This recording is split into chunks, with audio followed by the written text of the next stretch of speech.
Hey everybody, so we got flats to do. We got some flats. Flats to do here. So that's what I'm gonna do. I'm gonna do flats.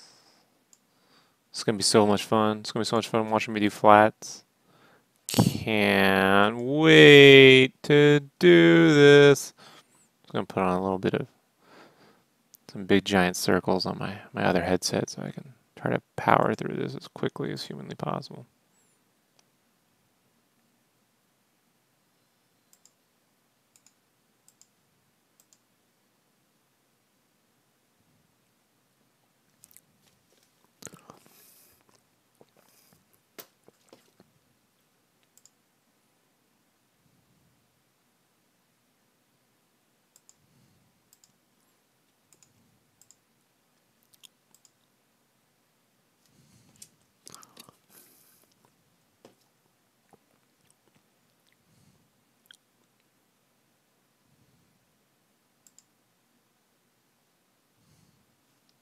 Alrighty.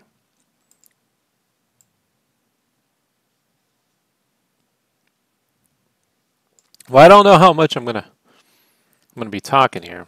I'm kind of by myself, so I'm gonna get to it.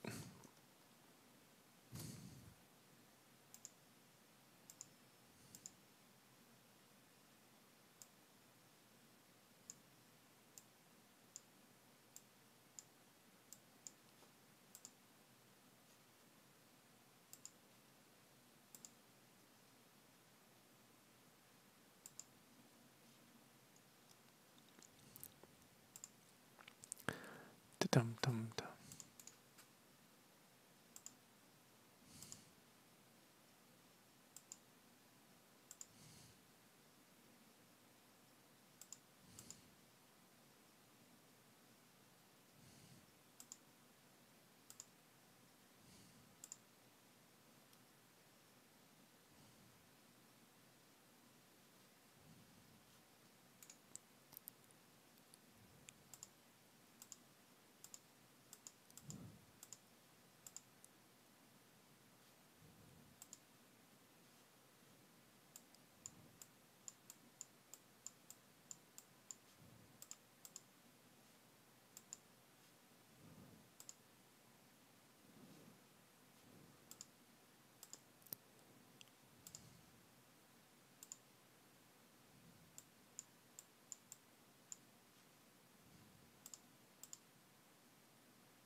This is so weird.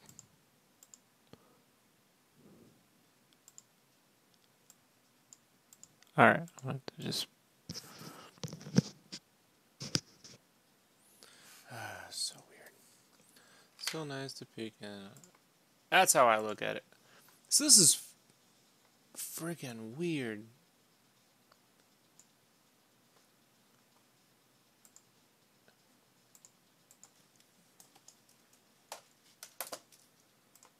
One second, folks.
Sorry, I was starting to play something and my volume's all the way fucking down on my other computer, but it's blaring through my... This is so weird.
You know, folks, this is getting really annoying. 10 minutes in, I'm still not working. This is how it works, right? Well, I'm going to give it about 2 more minutes of trying to fix this, and then I'm just going to move on.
Alright, let's get to work. Fuck.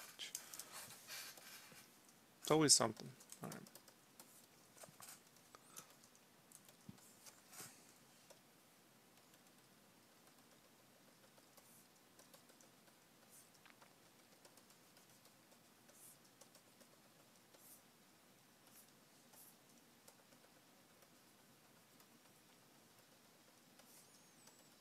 It's important to have some fast music on when I do this because I'll take too long.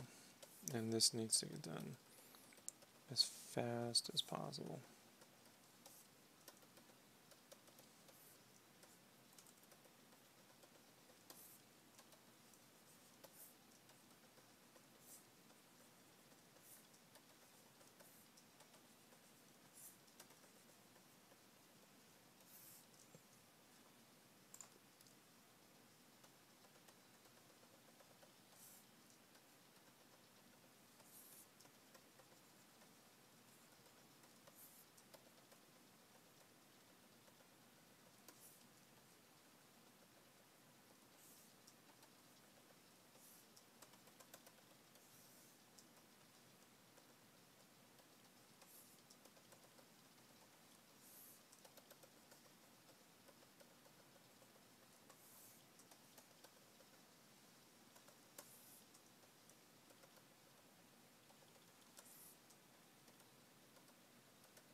I can fix that.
Hey, what's up, Joey? Been a while.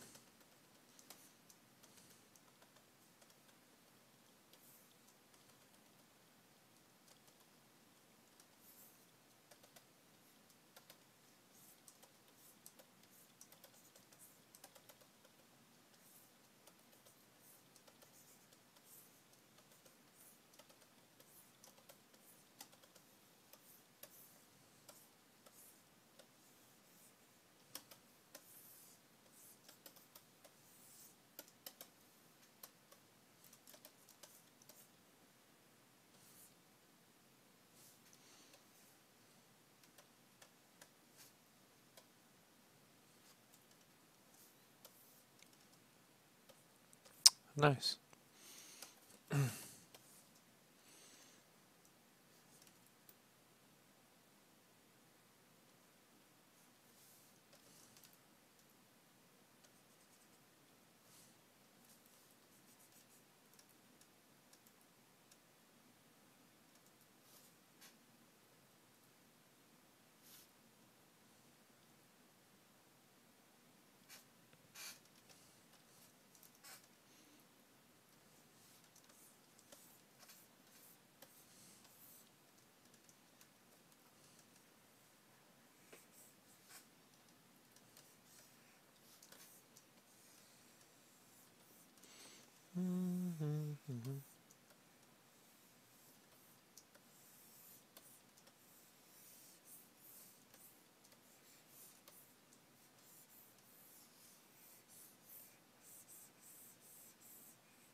Oh, thanks, Joey. Appreciate it.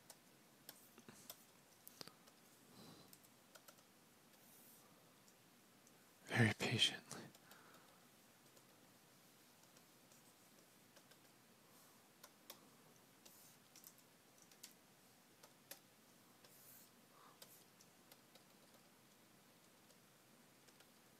Yeah, there's no fast way to do this, right? It's just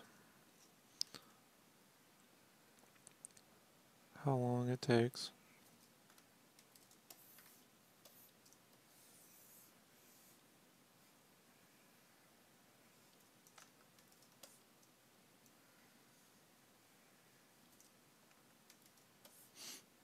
Patly. A little bit, probably. Right, chunky, but definitely not a one-to-one. Definitely, I think like they had something going. I think the problem I had with the DreamWorks books, but the Transformers look cool and the humans were like fucking weird, you know. But definitely like the chunky formers. They were the same way on like the packaging too. They were a little more chunkier, like some of the Japanese like art. Like it was definitely with more my style than say like the Marvel, the retro Marvel look. Not a big fan of that. Not a big fan of the weird boxiness too. So Also, with the female Transformers, I've tried to incorporate more Mega Man Capcom Legends, kind of like Mega Man Legends, Capcom style stuff.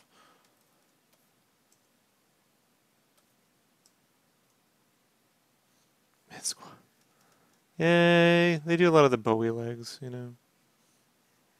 I know, like Jack Lawrence and them, when they're drawing like the main books these days, they tend to keep them pretty simple because they got a grip of fucking shit to draw. And believe me, I get that.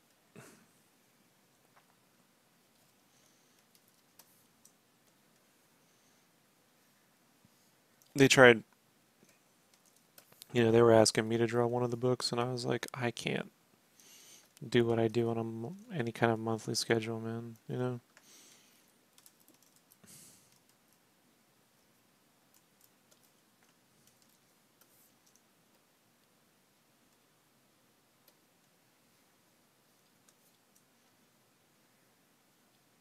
I mean, Pat didn't even draw his backgrounds, you know.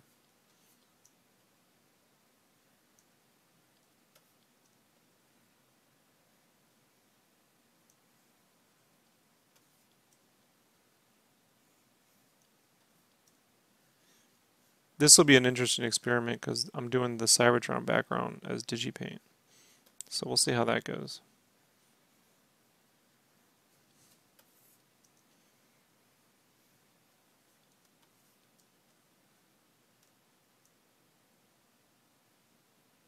Yeah, well, I don't think they should have done a monthly book. I think those things should have been like summer specials.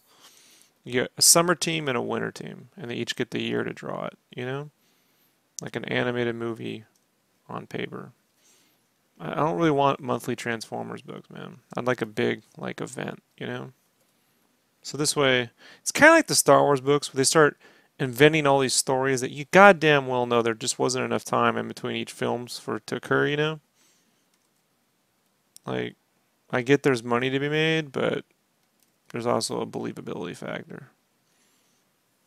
So, I sort of feel like they could have had a summer team and a winter team and just maximize trying to increase the sales per book versus trying to shove all that detail into a monthly schedule, which just never worked, you know?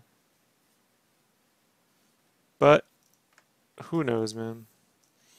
All I know is I can do covers at that level, you know, without ripping them off. I can do my own thing, you know. But I do like chunky bots, you know.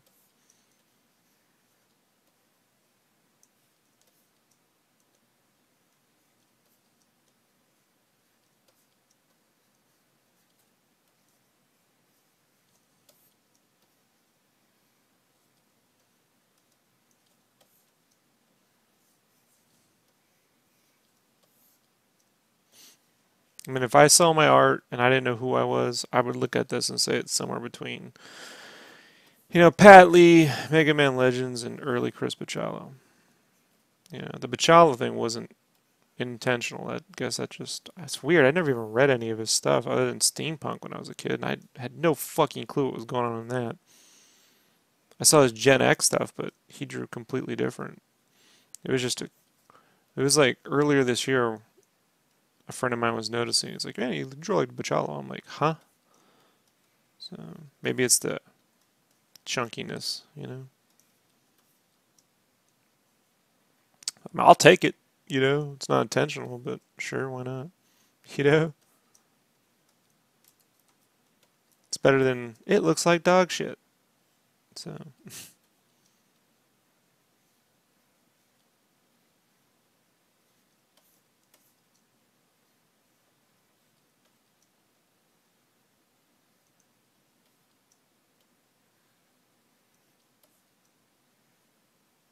I just try to make the figures look more like action figures a little bit more, the human figures, but I'm trying to get them to emote. So they don't have that dead doll face.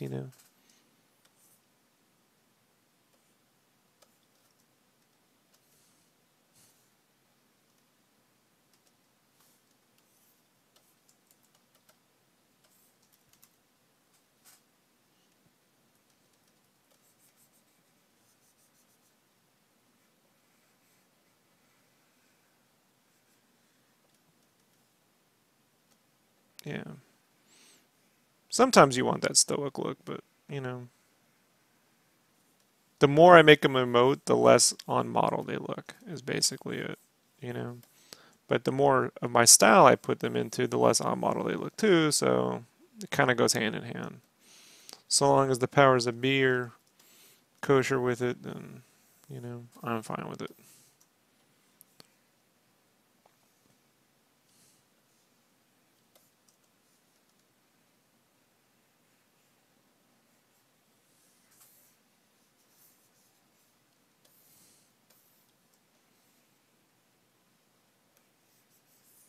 But I mean, like I was looking like Jack's recent. He's doing that Lost Light series that he's writing and drawing, and they got a lot of these big vistas, you know, with Transformers all like talking and emoting, and I'm like, that's something that that thing wouldn't have done. So you know, if I ever get into a position where it's like, hey, we need like 20 Transformers, I'll have to really think about. Luckily, I'm never doing the interior, so like I don't really have to think about it. But I think I'd have to rethink a little bit of my chunkiness when it came to these Transformers if I ever tackled like 4 pages of interior stuff. And at some point I might be like, hey, you got a 4 pager backup story you want done? I can maybe draw that, and then I can play around with how to make that work, you know? I ran into a very similar problem when I was drawing Monstroids, you know, because I drew them like big action figures, and when they were all at a table sitting down talking to one another, you know, I was like, they don't fit in a room. Like you got to draw them smaller. Like I was telling my wife, I said they kind of like when you got to make them all fit in a room. It's more like, you know, when you get those smaller transformers from like uh, the supermarket, you know, and you'd put them next to your normal size transformers, and they never quite fit, you know. I don't think there's any way around that. I just think that is what it is. It's like you gotta kind of like flip it, you know. So I don't know, you know, like if they could just keep me as a regular cover artist, I can avoid that dilemma. But Jack does a pretty good job of managing that, you know. He's pretty good.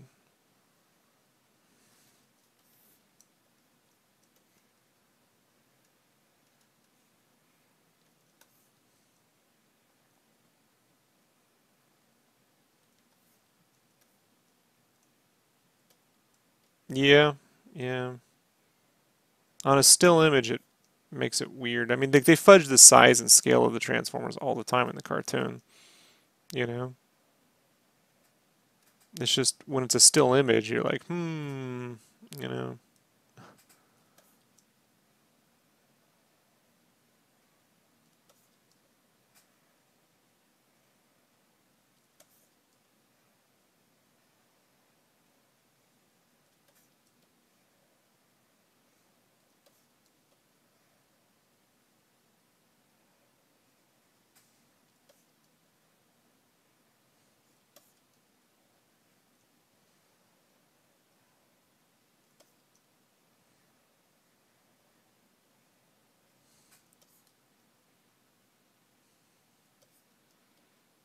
Right. Well, I mean, you could definitely do the math when Megatron would have to flip up in the air and then shrink down to a little gun. You're like, that's weird, you know?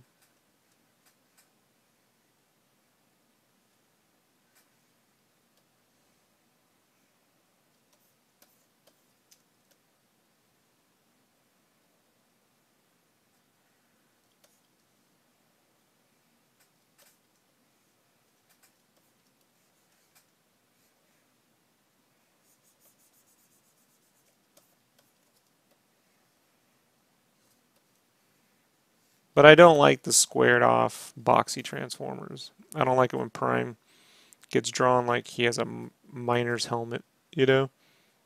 As a fan, you know, as an artist, it's tough, man. I've had to like clarify that recently because I got some people go, man, you talking shit about artists? I'm like, no, man. Look, it's fucked up, right? The minute you start drawing, you can't talk. I'm like, look, as an artist, I respect the fucking artistry that goes into any book that gets drawn, dude. Any of them. I don't care what, if it's your taste in art or not. That's someone's fucking 100 hours of their fucking life they had to put into like a couple pages, you know what I mean? Or like a dozen pages. It's, 10 to 16 hours a page, they're putting into shit. So I respect that. As a fan, I don't like it when Optimus Prime looks like he has a miner's helmet, you know?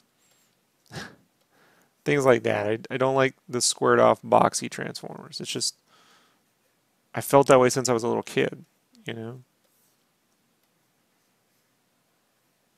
And I used to have to find as much of the Japanese art where they would kind of do more dynamics. And, it's just those things that always appealed to me. So,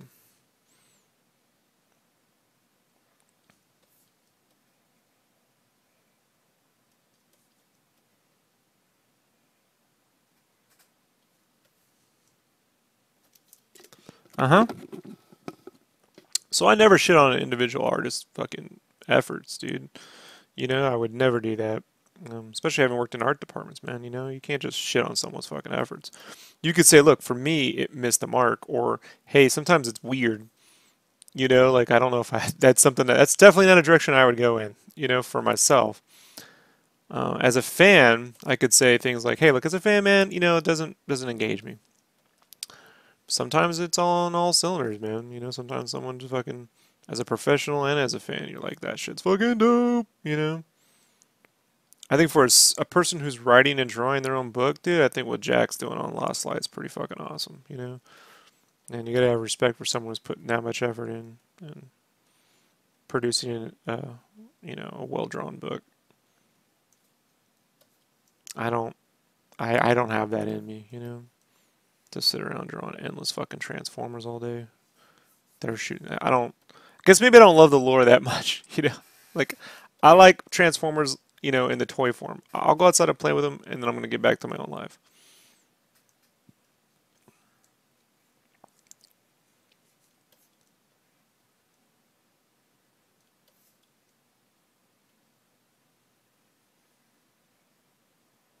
I mean, I liked the Dreamwave stuff visually. Story-wise, the only thing I ever read I thought was good was War Within. Um, the first series, I thought that had a cool story with Grimlock versus Optimus and all that shit. But I mean, it's all cool. I've never been that big into like, I've always appreciated drawing things more than collecting them. I feel things like with toys. Yeah, War Within, man. If I could reboot the fucking Transformers movies, that's the story I'd fucking use as the basis. And I would call it the War Within. You know? War Within. Set it within on Cybertron and the rift between the Autobots choosing the wrong leader and fucking it up.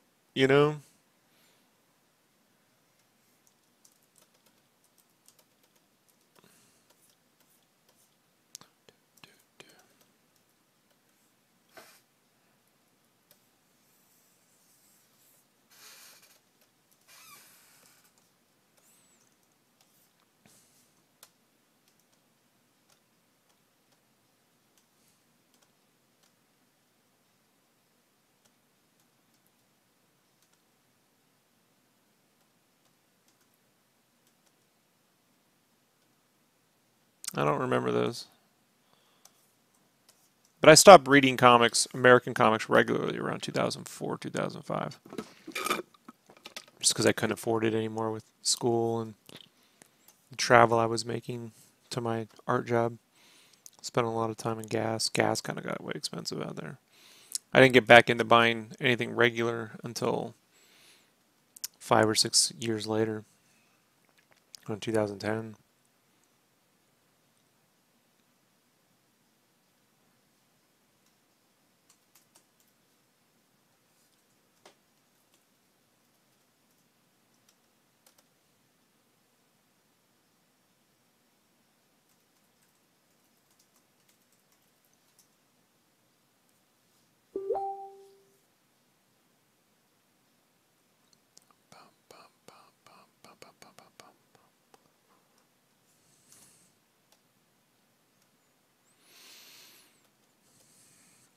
So I imagine what IDW is doing is pretty good. A lot of people seem to like it, so I don't have any problem with it.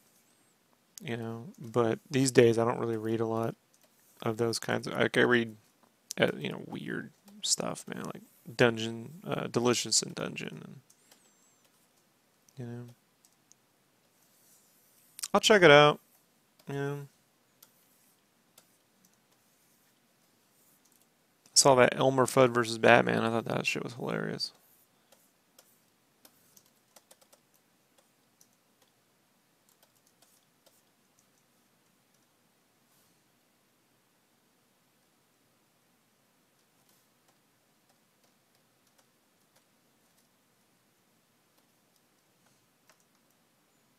Hey, what's up, Brian?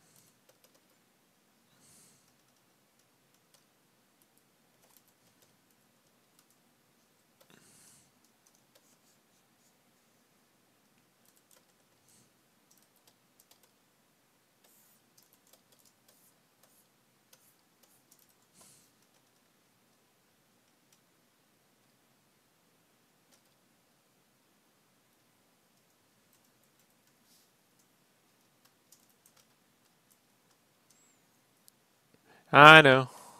I haven't been contacted, so I'm sure they got a lot of people that want to draw Sonic over there. I'm not high on that list. I'm not high on any of the lists. You know, whatever's sort of available is the list I'm on.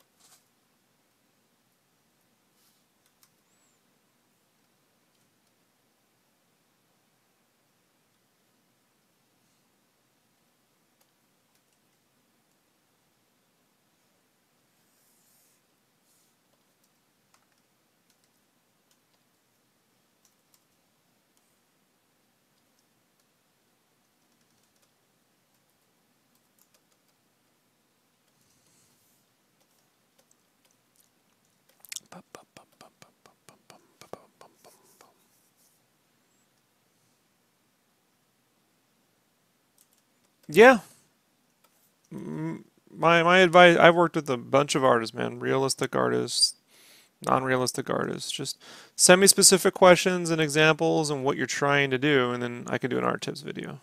How about that?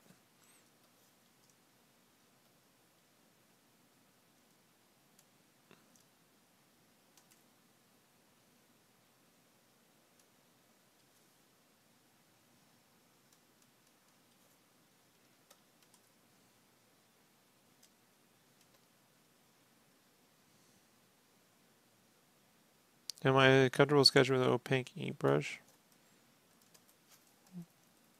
Yeah, I mean, you know, I've done it. It's very Paul Popish, you know. I just find that I'm more of a technical artist guy, you know. I'm more Masamune Shiro than Paul Pope and how I execute my art, you know, or think.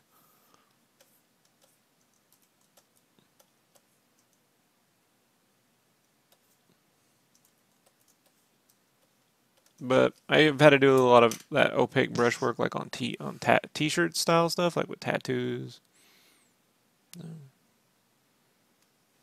Like you can see some of the older stuff I've done on. I buried on my Deviant art, like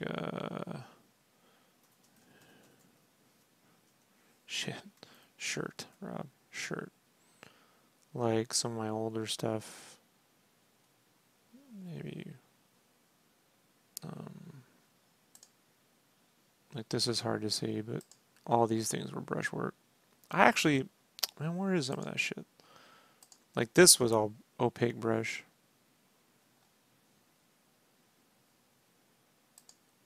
Let me go to ink. We'll type in ink. Ink.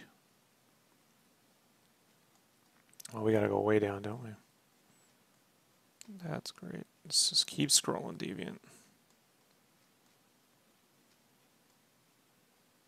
Like this was all brush. This thing.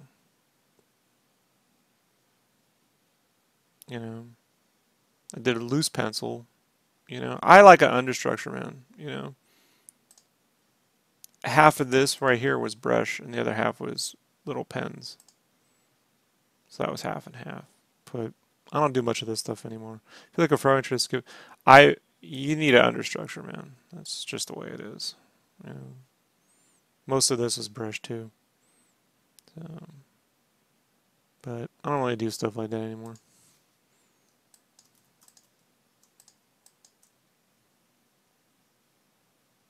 Yeah, no problem. That's what we're here for.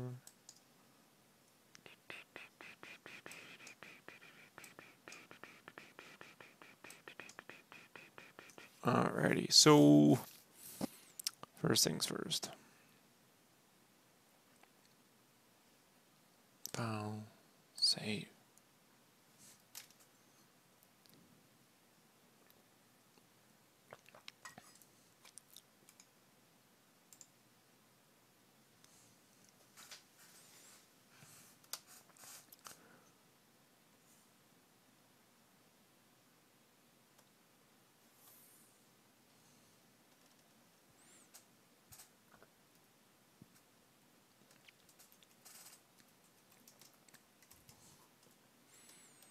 So I make the masks first now, and then I duplicate it to make select flats. And then what I do is I'll turn these all back on.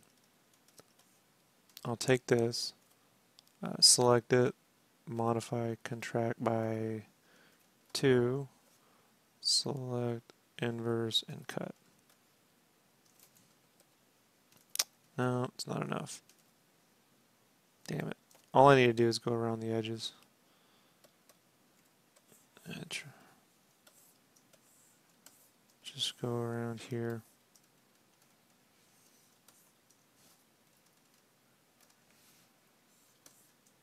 Because otherwise I'll halo the edges when I make selections.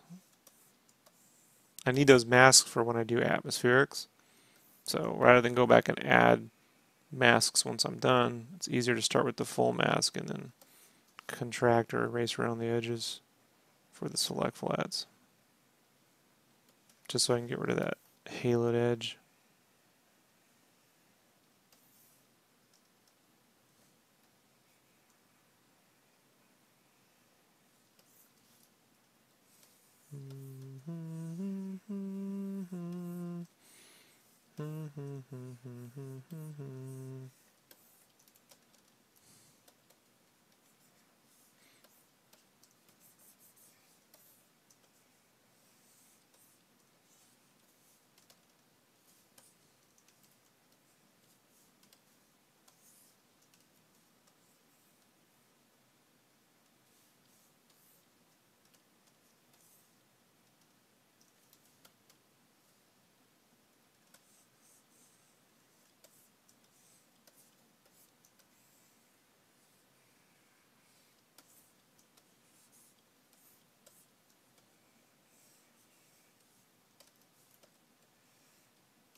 You know what? I'm just going to contract and then fill in. This is taking twice as long.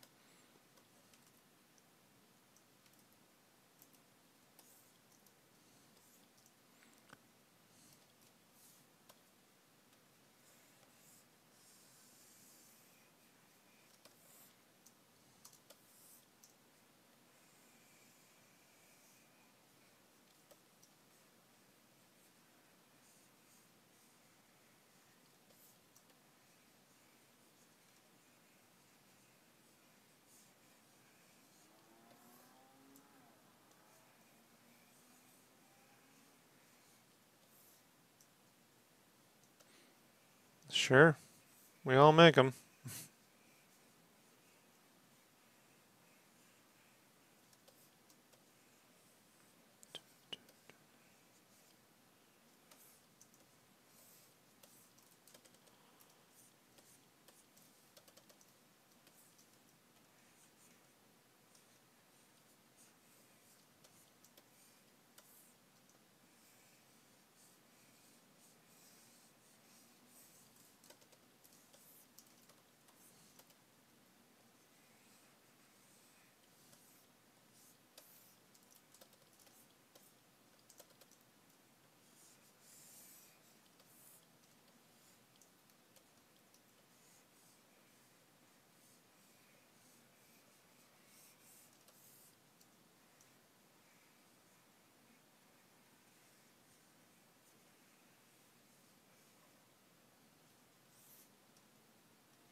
Okay.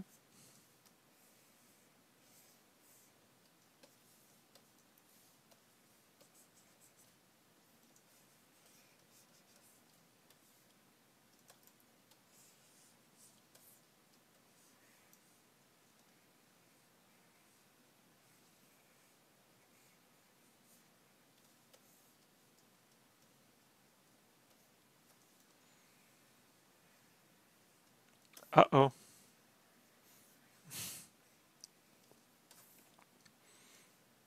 Too good to be true.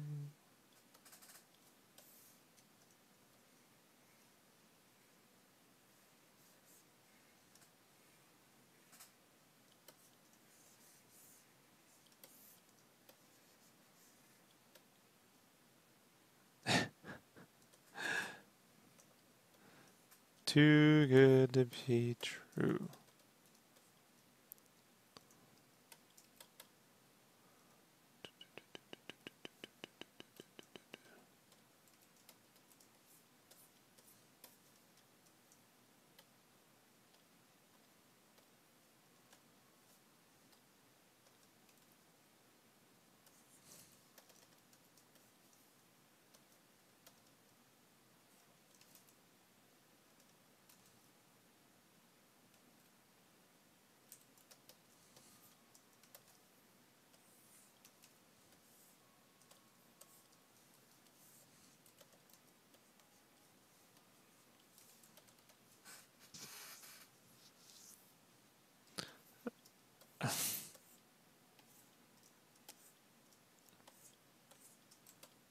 Oh, that needs to be fixed. You could probably ship it back to Wacom for about $300 and still save 200. They'll probably fix it for about 300, and you'd still make out or break even.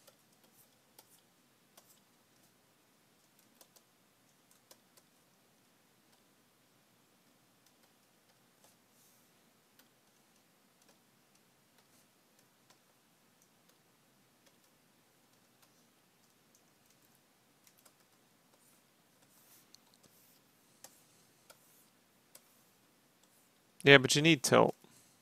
That's not a working Cintiq if it doesn't have tilt, man. You know, and you should be able to return it.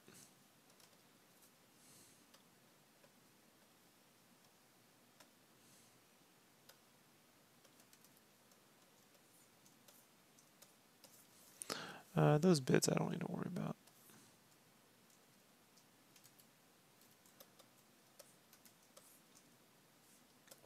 Okay, so the mask is done. Lines. Oh. Well, you're fucked. Stick with the name brand, Doug. Stick with the name brand. That sucks.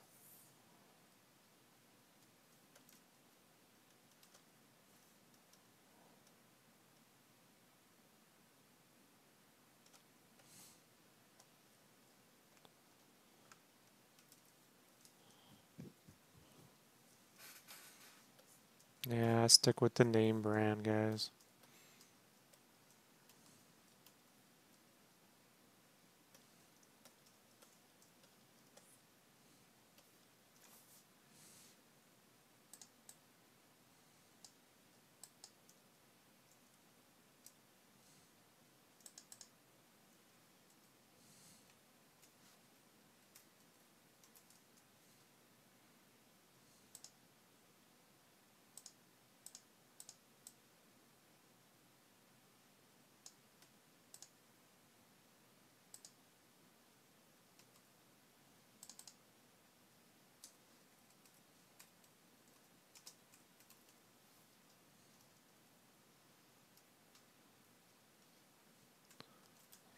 Coloring flats. Don't have to worry about batteries in my pen. My pen needs a battery. Nope. Nope, nope, nope.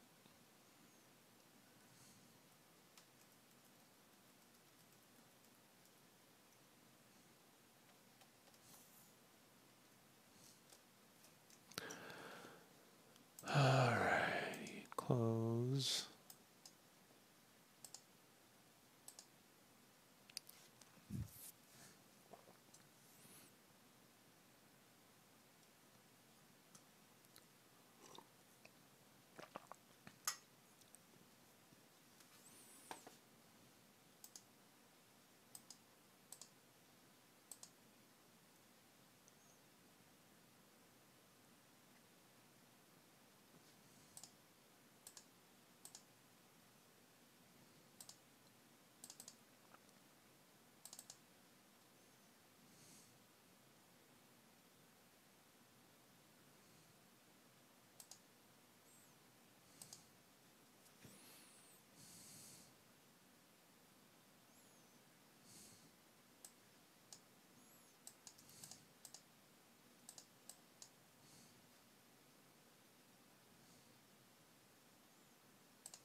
Yeah, Wacom Intuos has the patent on battery-free pens that charge as you use them.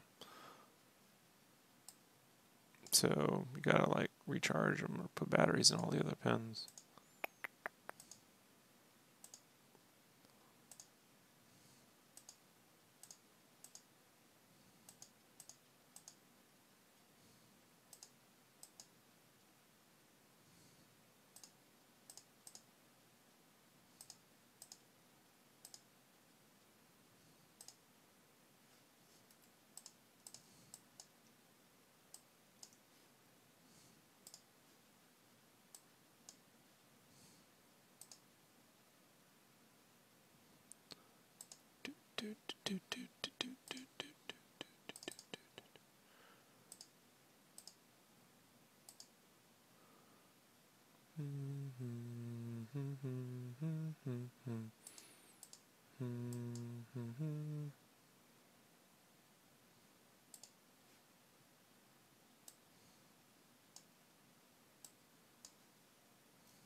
All right.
These are my old way of setting up these files.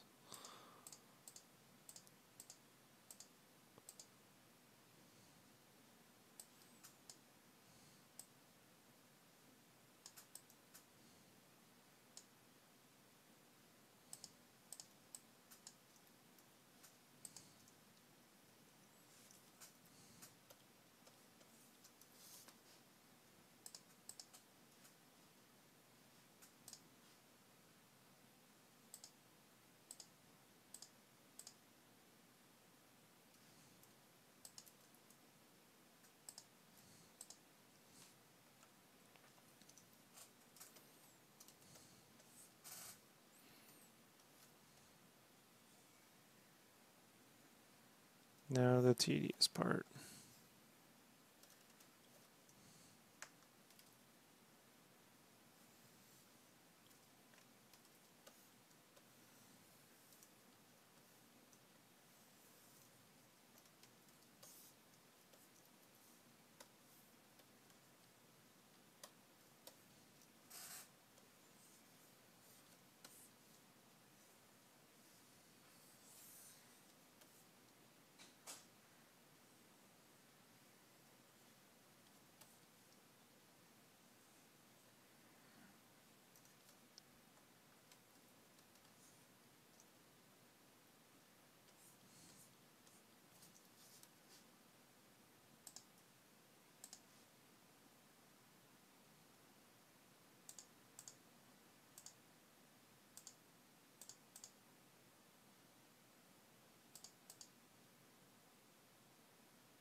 Okay, now I'm getting pissed off. What is it? Fuck, annoying.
Yep. Hello. I was trying to get you on when I was doing select flat so I can walk you through this, but we're past that, so. Sorry, I was giving the dog a bath. I didn't see my phone until I was done.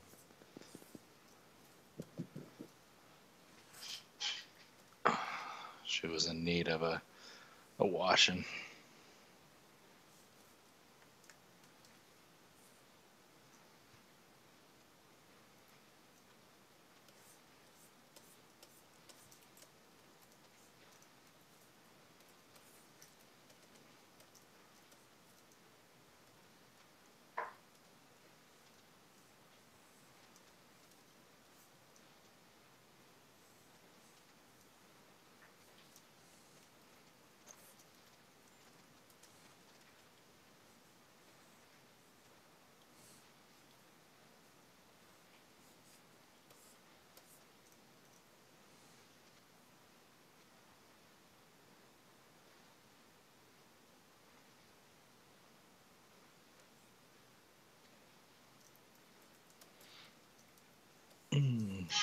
All right.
Hey, Joey.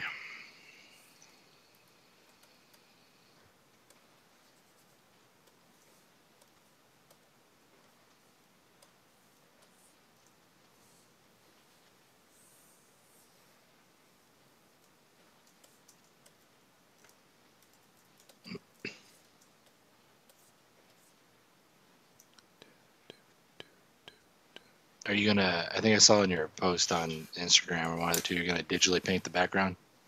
Yep. Cool.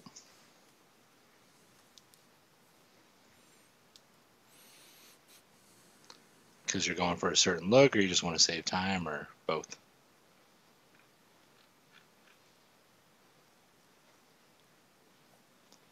Both, and I just think it'll probably end up looking better if it's not perfectly fucking drawn with a million little lines.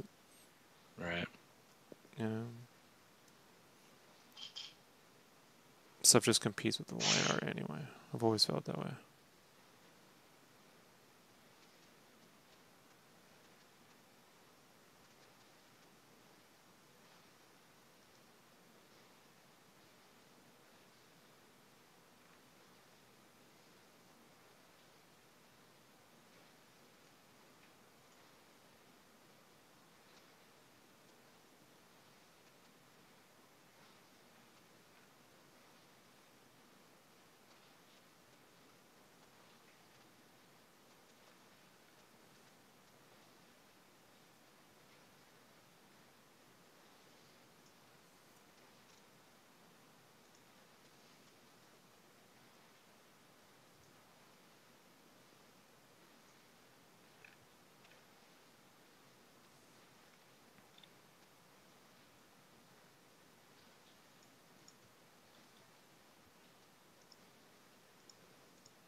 Were you happy with how all the lines and everything turned out? No, but good enough.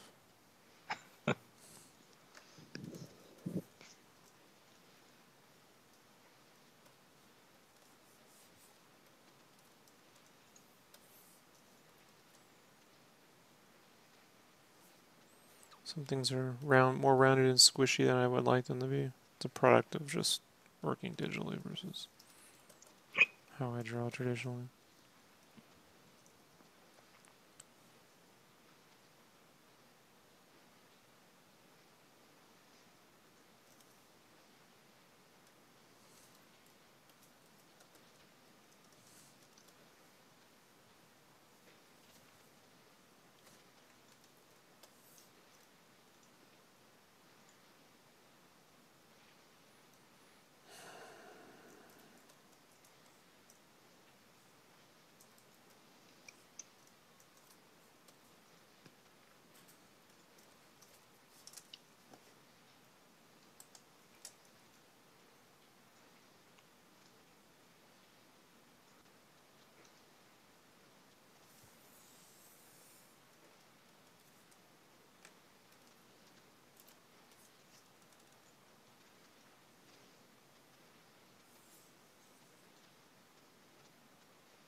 How much time do you think you saved not printing it out and doing the I traditional way? I have no clue, Brandon, because I wasn't moving very fast. Probably no Ah, time. You know, the difference is I just didn't have to fucking scan it in, clean it up. I don't know. yeah. You know,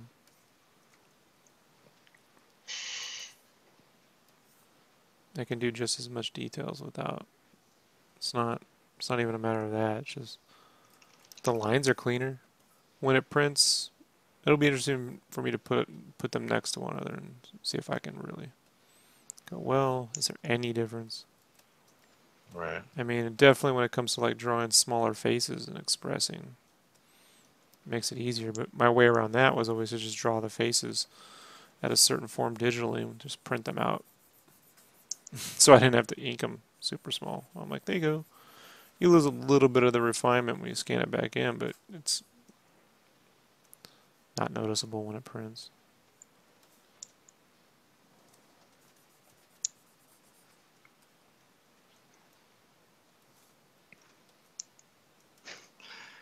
I saw your in Hawaii instead of in humans tweet. Mm-hmm. That was pretty funny. I made It that does how look many like months it. ago?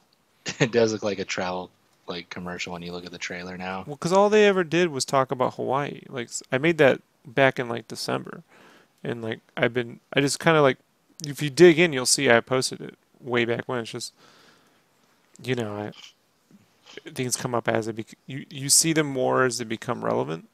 Right. It's the way the algorithms work. So, um, I reposted it, but all they kept talking about was we're filming in Hawaii, we're filming in Hawaii, and it's like nothing you've seen. That's an actual quote. Like I'm not some Disney. It said then the quote was Disney executive says, and I'm like, so I put unnamed Disney executive because it's true that they actually said that shit. And so I don't know, man. Like it sucks. It was always gonna suck, and it sucks. I go, people, is it the worst TV show ever made? No. Well, yeah, like obviously worst TV shows have been made. All right. No shit. That's like what 100 fucking years of television. You know. Is it the kind of show you expected to see from that studio? Nope. If you liked Iron Fist, you're gonna love this. So you gotta spin it. You know what I mean? Right. You go, if you like this, you like that, you'll like this. What it really means, if you hated that, prepare to be disappointed.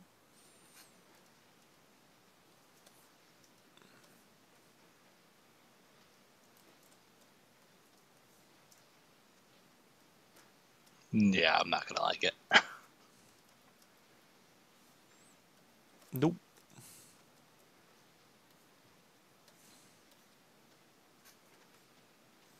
That's a bummer.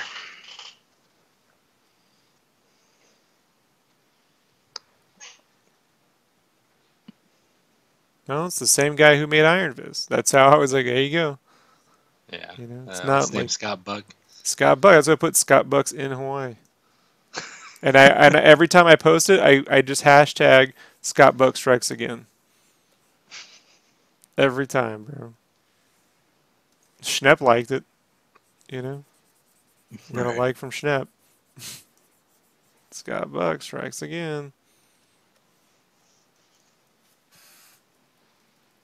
No, they can defend it all they like. You know, like TV is the easiest tomato meter to get.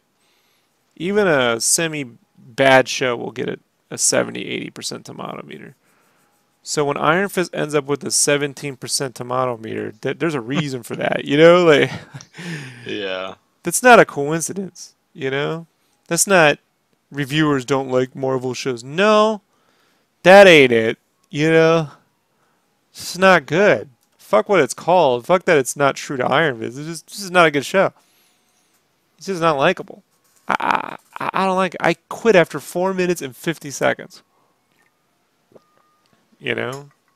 Hmm. I know dog shit when I see it. With Agents of Shield, I got to the first commercial break and never turned it on again. You know? Yeah. I didn't like that show either. Could they fix it? Yeah, they could fix it. If someone said, "Hey, you know, they really fucked up the first few episodes." But fucking asshole. I wonder if hold on 1 second. Hmm.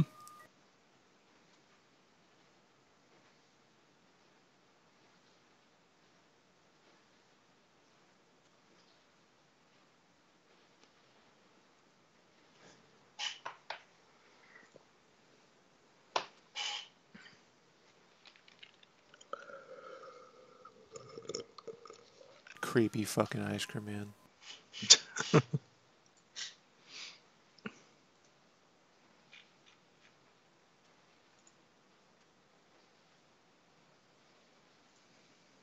Some creepy ice cream man would show up when I'm talking about Skybook.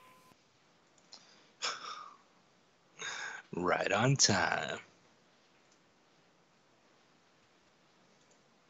Is this music copywritten? Am I gonna get fucking flagged?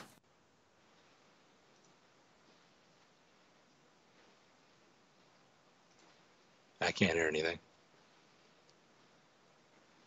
You can't hear it because I muted the fucking thing. Yeah.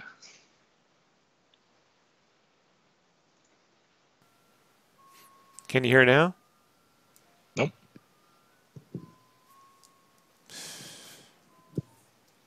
I just hear you.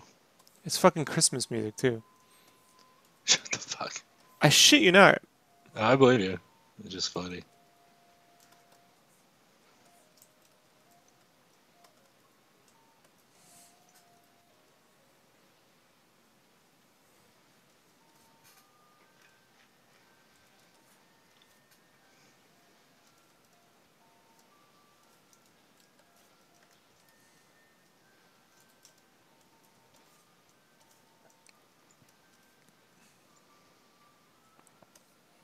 So, look, if people like the show, great. Someone should, you know. But I don't,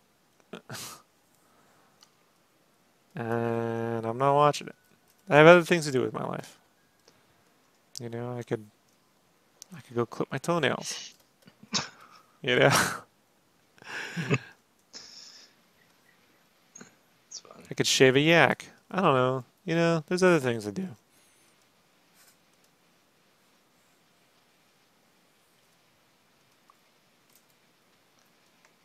If you go shave a yak, can you record it for us?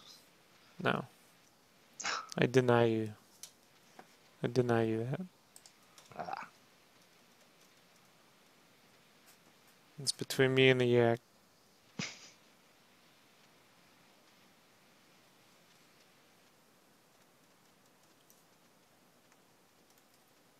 Christmas music is to the public. You know, with YouTube, who knows? Check it out. So here's a case in point. So YouTube has this whole thing, right? I'll show you guys this. You guys get a kick out of this.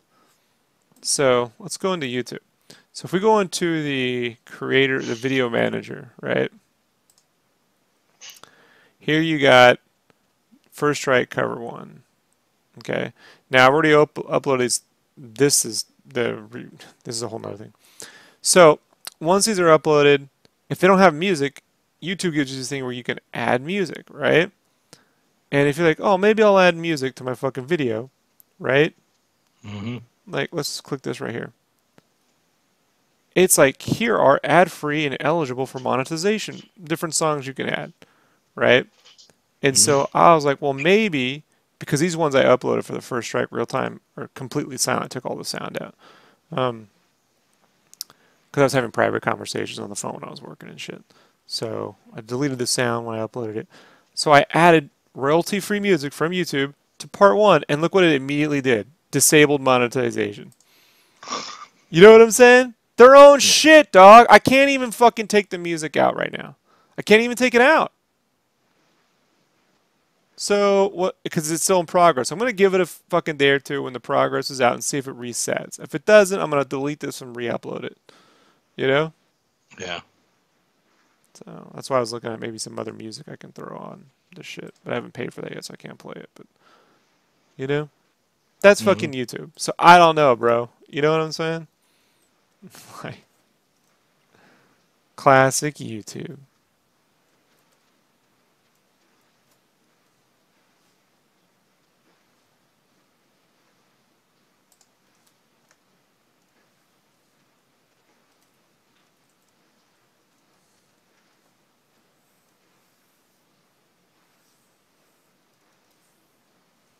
Yeah, here's some free shit you can use. By the way, we just disabled monetization from third-party acts. Like, you fucking dick. You know?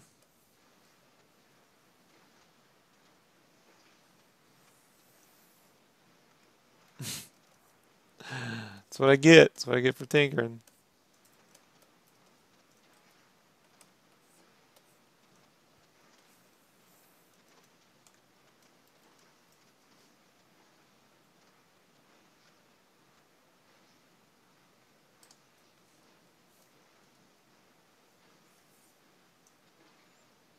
So once it processes, I should be able to revert to original. And if it doesn't, I'm just going to delete it and re-upload it.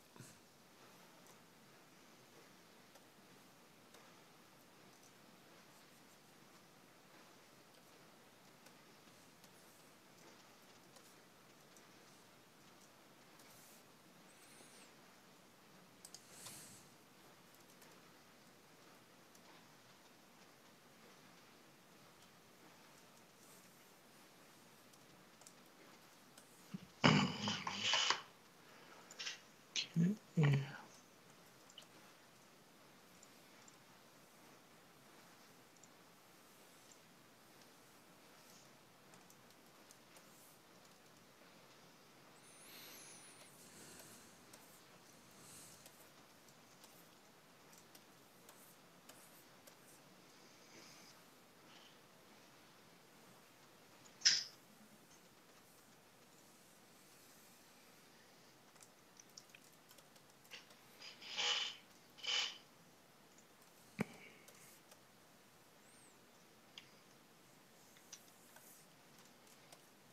Right.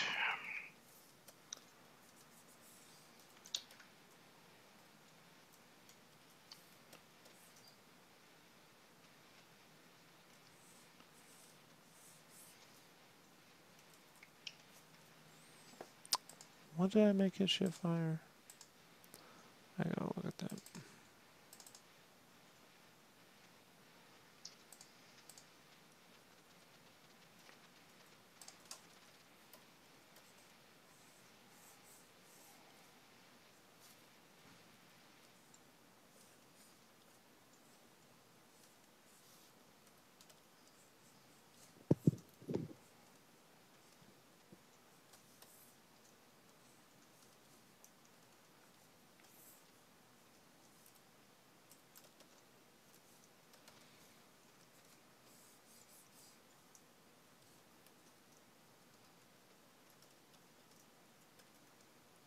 Yeah, what I don't do is go around to YouTube, go to Twitter, go YouTube, fucking, you know. The only time I've ever complained about YouTube on Twitter is when I was getting that bullshit fucking, Oh yeah. yeah, copyright notice from shit I paid for. You know, solve that problem pretty quick. But there's always some nonsense, you know, I'm like whatever. Right.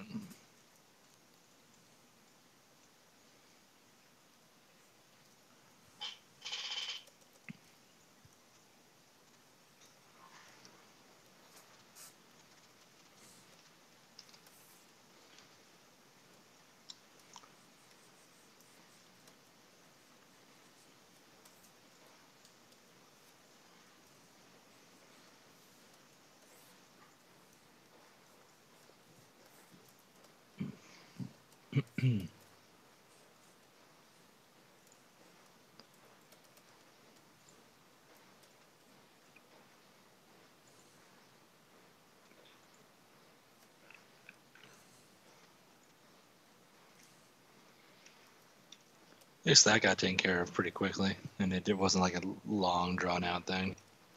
I'm still I paying. consider myself lucky on that one. That's a win. Yeah.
Snoke, General Snoke is wearing a gold robe. All right.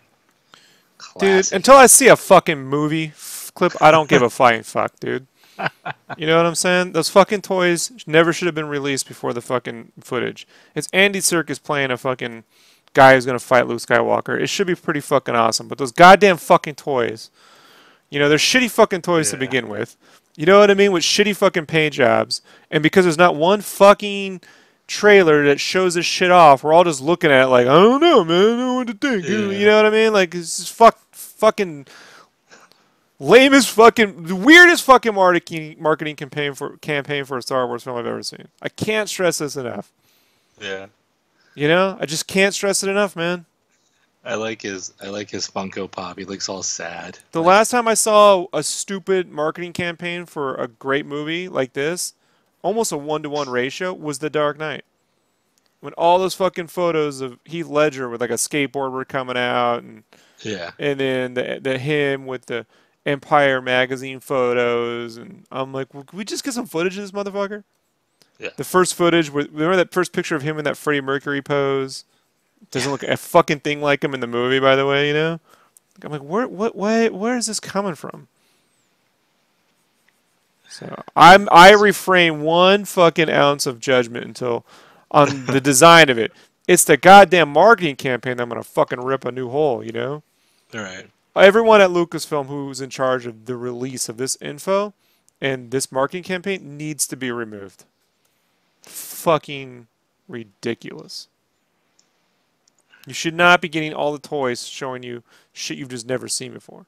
Now there's a little animation clip of Chewie and some Porgs and the Millennium Falcon, and there's something that the Porgs do that I'm like, that has to be in the movie, and then that just got spoiled. Like, that should be in a fucking trailer. The first time I see that should not be in a shitty little flash animation. Right. On the Star Wars YouTube channel. You know what I mean? This one guy said, what if Snoke is just 100 porgs under a coat? This is what they get for not showing actual footage, man. Yeah. They're gonna have to fucking, they'll learn. When none of those fucking toys sell for the next month, give it 30 days. You're gonna see a fucking trailer. You know? They're gonna be like, and it's gonna have a lot of that shit in it. We got a fucking nothing selling. Who releases toys for a movie 3 months out, bro? You understand what I'm saying? Like, this isn't, you know, well, we're Star Wars. No one gives a shit. You know? They're not just gonna buy it because it's a Star Wars. First off, they're shitty fucking toys. You know? That toy division sucks.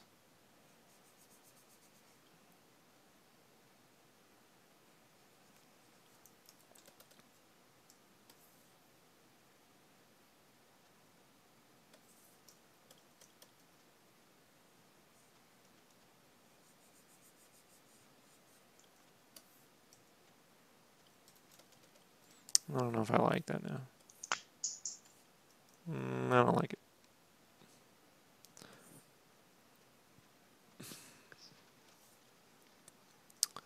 I need to change that.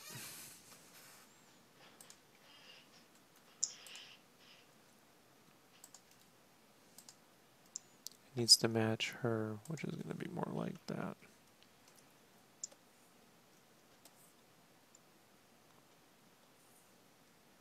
There.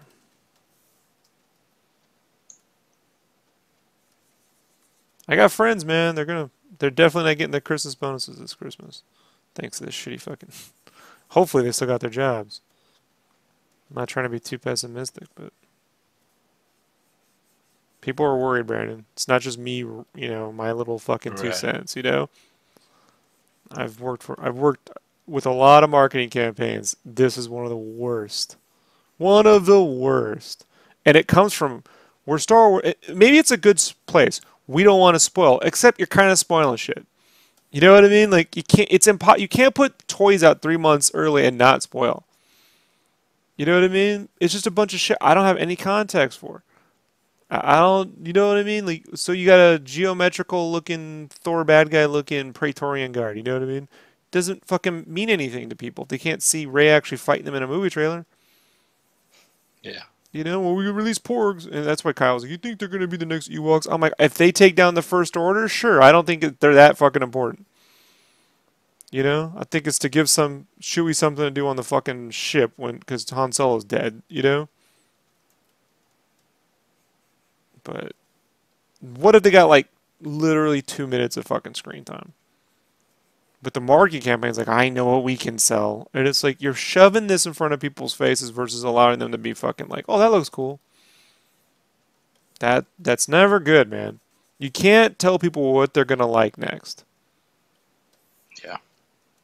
I've watched the notes come back when you're working on stuff like, this is going to be our next big character. I'm like, no one gives a shit. Like, I fucking Iron Man 3. Marvel put out this fucking thing. The Super Patriot is the fucking main new. I'm like, we should not put them on any t-shirts. Like I sat right there. The minute they tell us that's the next big thing, we shouldn't do it. What if and I quote unquote, I said, what if he kidnaps the president? You know, I mean, he was a bad guy in the comics. Well, that was Norman Osborn. I don't really want to get. I sat right there. Some guy's like, Rob, he's Norman Osborn. I know he's Norman Osborn in the fucking comics. I know that. Think I don't know that? No, Norman Osborn isn't going to show up in the middle of Iron Man fucking 3. It'll be someone else. All they got to do, what if it's a virus, you know what I mean, that takes over this suit? I mean, it doesn't mean anything to me, There was drones in the last movie. Like, I'm just saying, what if he kidnaps the president? No little kid's going to want that on his shirt. Guess what he did in the movie? Guess what the Super Patriot ended up doing in Iron Man 3, Brandon? Right. Verbatim. Sat in the movie theater laughing my ass off. Guess what shirts didn't sell? Those ones. Yeah. Like they kept putting Ben Kingsley on every shirt. I'm like, I'd be careful about that. He's going to be the fucking Mandarin. He's going to be fucking dope. Look at him in the trailer. I'm like, yeah, but it's Shane Black. And he tends to fucking zig when you zag. And I don't know, man. I think we should just not go full Iron Man on this marketing campaign because Iron Man 2 merchandise didn't sell for shit. What a movie makes and what its merchandise sells are two different things.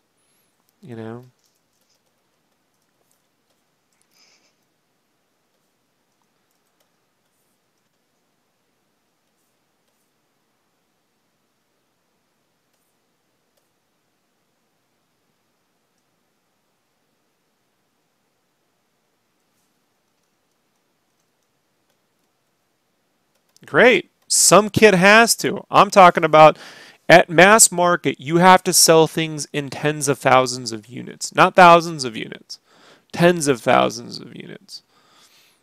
So when someone says, we want Ray action figures, I agree, except they won't sell in tens of thousands. They'll sell in thousands. That's another byproduct of the fact that these big box stores, rely on only the most popular thing selling, which is generally bullshit. You don't get the best high quality items. You get the cheapest items. They're going to move the most. So I've had to learn it's not what I would like. It's what actually does business and the numbers at which they need. That's why a lot of these shirts end up being icon shirts, and then characters end up on little kid shirts. But there's a reason for this. People start buying different things and that changes, great. But I've yet to see it happen. Not the numbers they need.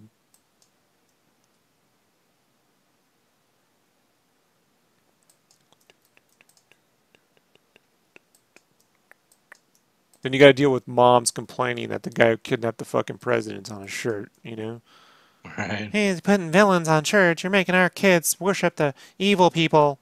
You put Mandarin on a little kid's shirt, and they're worshiping terrorists. Guys, it never fucking...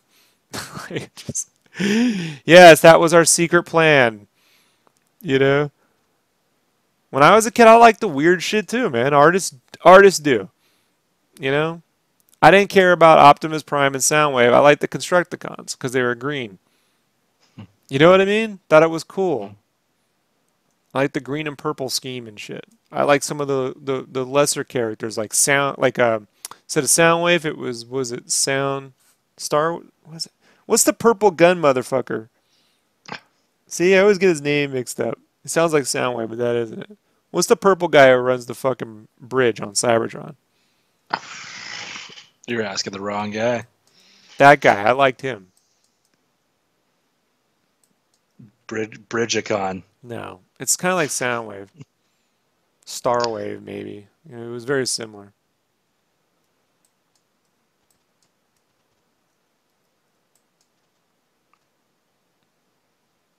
Now, do I think every toy on the shelf should be fucking marketed around selling tens of thousands versus thousands? No, I think they're doing themselves a giant disservice. But I can't control Walmart. Just telling you how it is. And this Star Wars marketing campaign sucks. Yeah. Period. Shockwave, thank you. Yeah. Joey's on point. Shockwave. The Shockwave was the dude that was my boy. Oh, he's the one in the movies. He's got the weird, just a head with the eyeball looking thing, and he has those snake things that eat the buildings. Yeah, and he turned into a gun too, man. But his gun was better than fucking. It was lit up and shit. It was a space gun. It was dope. But that was me, you know. Like Shockwave didn't fucking make anybody money. Optimus Prime makes them money, you know.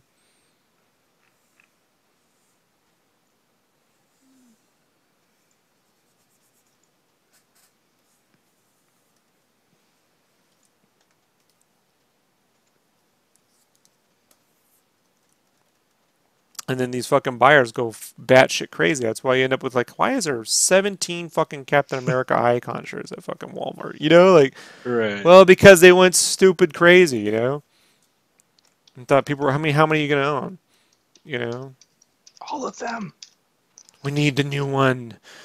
Make it distressed. Texture it. Make it. I did the fucking. You ever seen the tie dye ones? That was me. You know.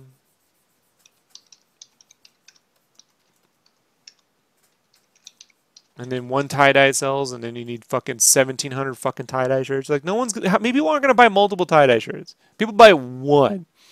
Right. Fortune favors the bold. You know. You want to be the first one out with shit, but they don't ever want to be the first one out because there's no statistical proven sell through theory that proves that it will actually sell. Which none of it ever does prove jack shit. If we all could prove how things are gonna sell, you know what I mean, Brandon? Like if it was that fucking easy. You know?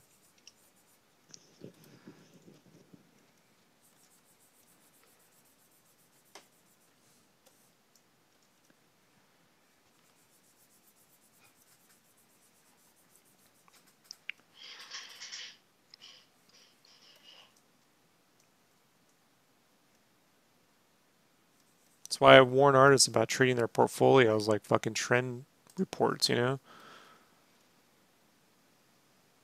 Like, just focus on making quality art and be as versatile as you're willing to be and make good shit and put it out there as much as possible and then wait for luck to also help out. It's the best you got. Yeah.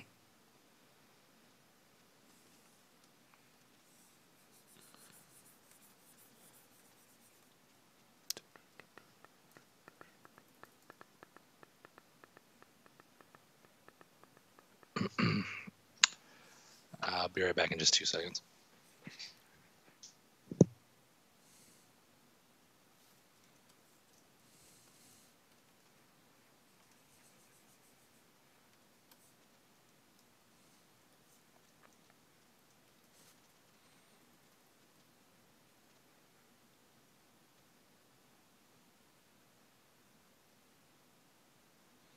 Quick Photoshop question. How in the hell do you color on the computer? Because I tried this at home and I watch you guys color and we make it look easy. That's a long question, Scott. Um, do you mean just... I have plenty of speed videos about how I do it, but in terms of what getting your head around coloring, I don't under... Just the file setup?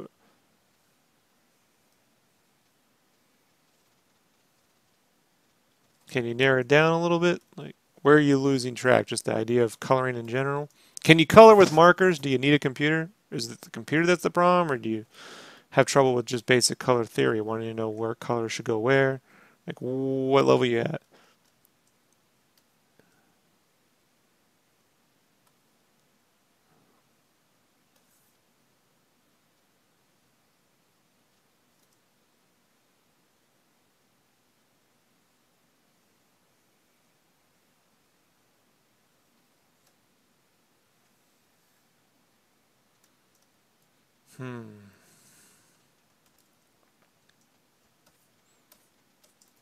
Can you color traditionally? You're at the beginning, right?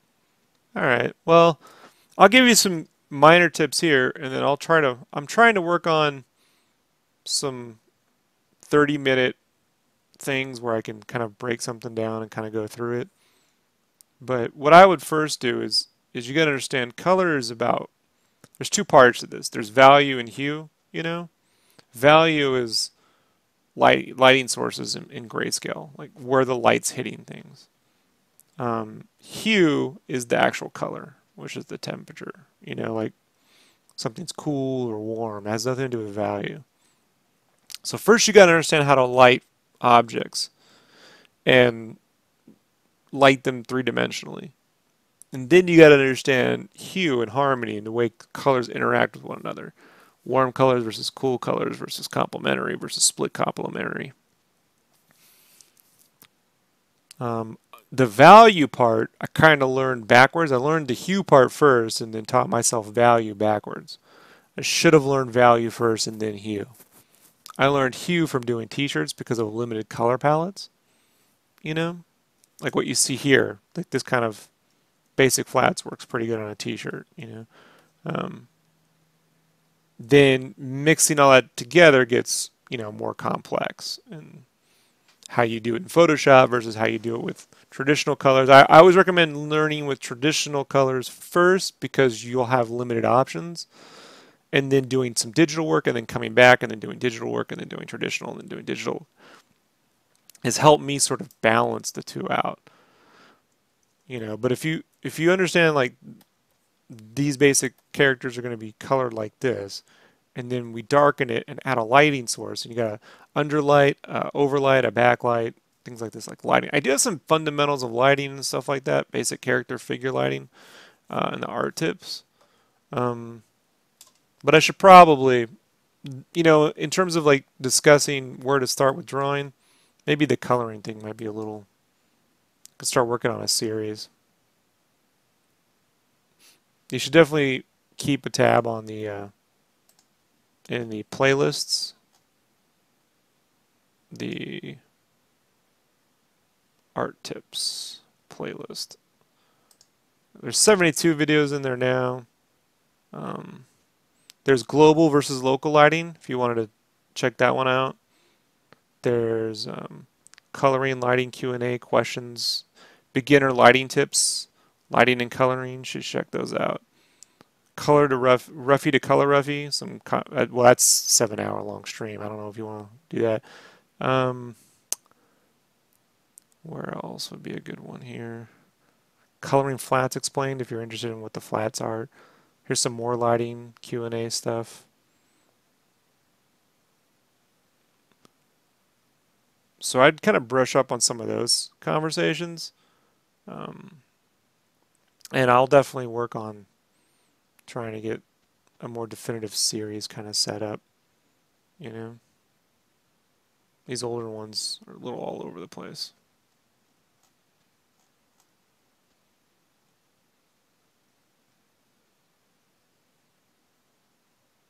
Shadows and stuff. See, the shadows are value, right? And so there's two ways you could do it. There's the additive and the subtractive way. I like to make things dark and add the light source in, which is the subtractive method. Adding shadows to something would be the additive method. So yeah, I'll probably start with that. Good question. It's not going to be up this week, but let me start to piece that together, and in a couple weeks maybe I can start that. Because I have to actually make bullet points and shit with that and think about how I want to discuss the best way to start, you know. And if there's reference material, I'll dig that up and you can go check this out, check that out, you know. Good call. Good call, Scott. I'm on it. I'll get on that.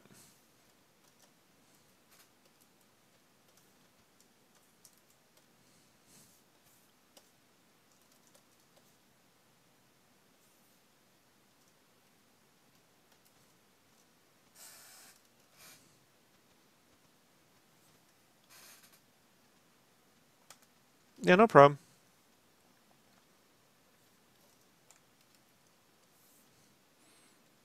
I don't think there's anything easy about what I'm doing though. You know, it was just a process towards getting to this point. You know,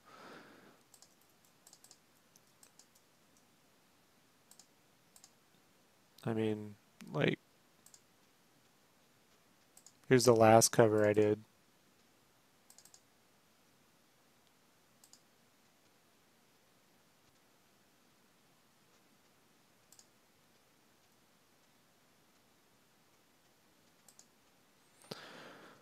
Of course, we're gonna take our sweet ass time, aren't we?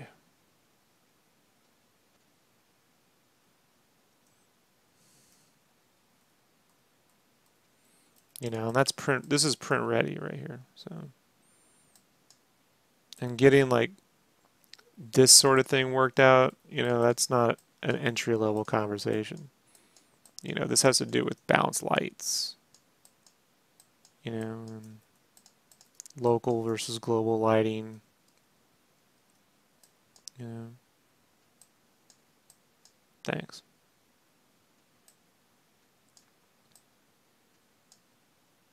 And all of this I recorded, so it'll be up in the real-time videos plus speed paints and stuff too. So.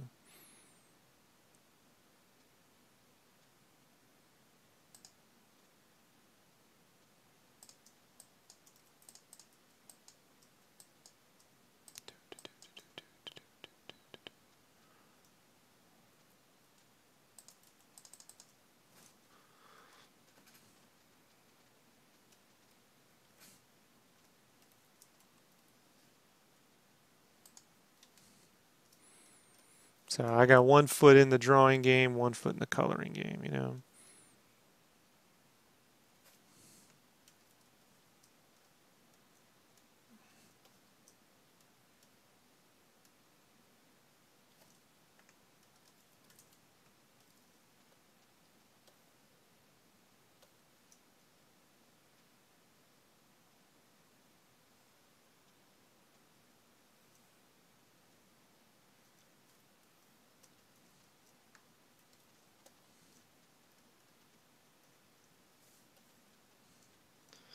All right, I'm back. You.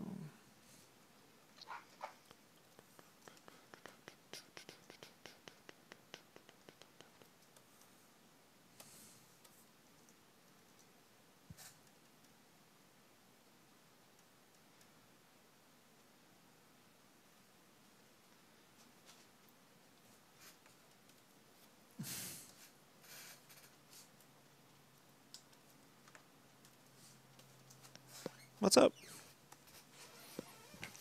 Oh, I know.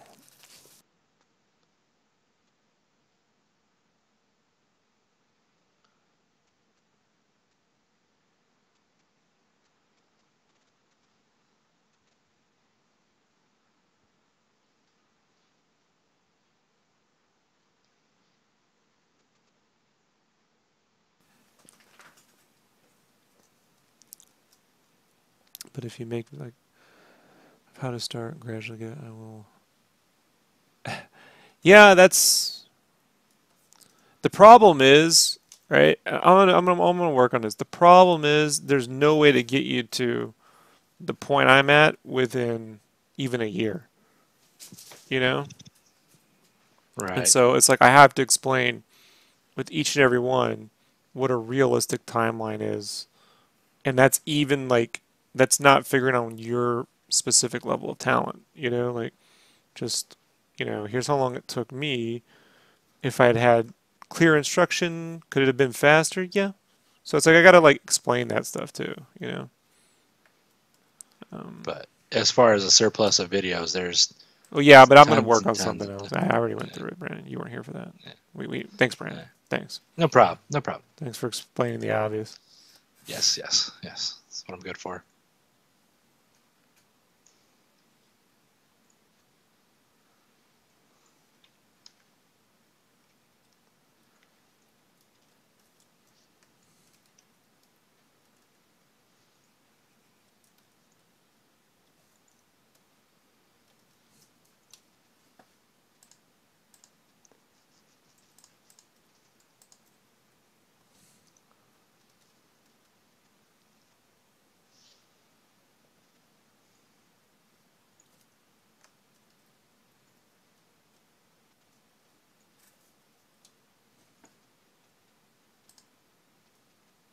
I just feel with those videos, I'm going to have to edit, like not record them live Right.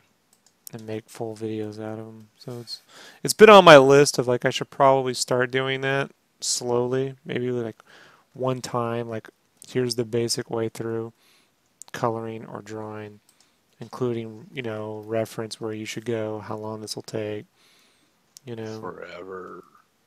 depends. Some people are more talented than Brandon, so All of them. that won't take them as long. Some people are less talented. Those people get mad at Brandon at cons and get their boyfriends to try to beat him up. That's Mm-hmm. always fun. That's no joke.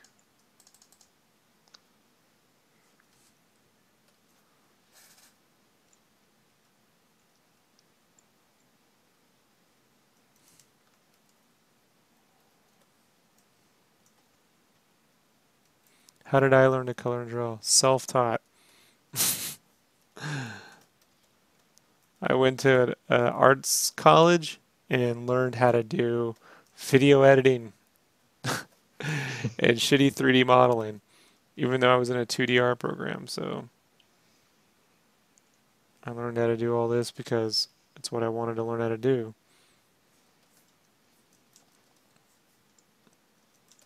And I'm really good. I think I'm pretty good. If there's any talent I have, it's I'm really good at analyzing what's not working and solving like how to get there through iteration. Mm-hmm. Brandon's. I've been working with your wife now for about a year and a half, right? Mm-hmm. And how's her work looking? Better than mine. Well, she doesn't draw, but No, I know. she's doing 3D modeling Nah. and She makes some pretty cool stuff. does art pay well? It can. I think it's a great side gig, bro. It's always going to be a great side gig. If you can't get a raise at work, sell some art. Those people who can make it full time, like any other industry that's super competitive, there's a 1% of a 1%.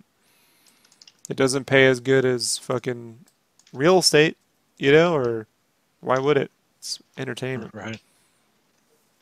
For the select few that, you know, I've had salary jobs. I've had, my life now where I just work on projects and do freelance and commission my own little nonsense. Could you live off? Depends on where you live. If you want to live in LA, you can if you have full-time work and you're in LA getting work. I wouldn't, it's all depends, man.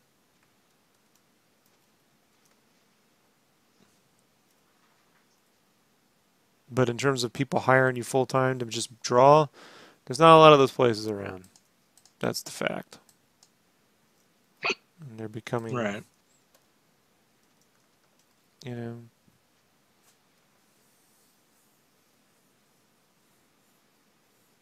I think it's bullshit. I was having this discussion last night. I don't think Brandon was around for it, but I was thinking how, they treat comic books. Marvel and DC are each owned by a giant parent company now. And they treat comic books like they need to be sold. We need so many issues per month to justify keeping this book up. I'm like, I think they should run their business as a loss leader. I think they should be willing to lose up to a set amount every year, because if they pay people well and they create new content, then they can put that content into a movie and make $1 billion. Yeah. That the gamble of them just paying people well and creating really cool shit will mean they can profit off it in a way that other people can't. And I think they're just thinking, like, imagine this. Imagine if Netflix decided to make their own comic book company. And what they're going to do is, imagine if they didn't print anything until it's ready in a trade paperback. Everything was digital. God damn that fucking HDMI cable. It didn't do that yet today until Brandon showed up. I got to tape that back in. 1 second. So fucking annoying. So imagine if, Netflix started doing their own comics, but they were all digital and you got them included in your fucking Netflix account. And they were doing it so that they could generate new ideas that they can turn into fucking content. You know what I'm saying? Right. And then they could fucking offer the ones that are complete, in print. So anytime you got a Netflix account, you got a bunch of free comics too, going straight to your phone or wherever else. You know? How do I create my own comic book business? Scott, you're asking the wrong guy. Like, you need to go ask Tom over at Big Dog Inc. I do everything myself. That's how I do this.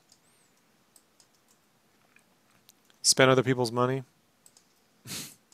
How do you spend other people's money? It's a good question. Shark Tank?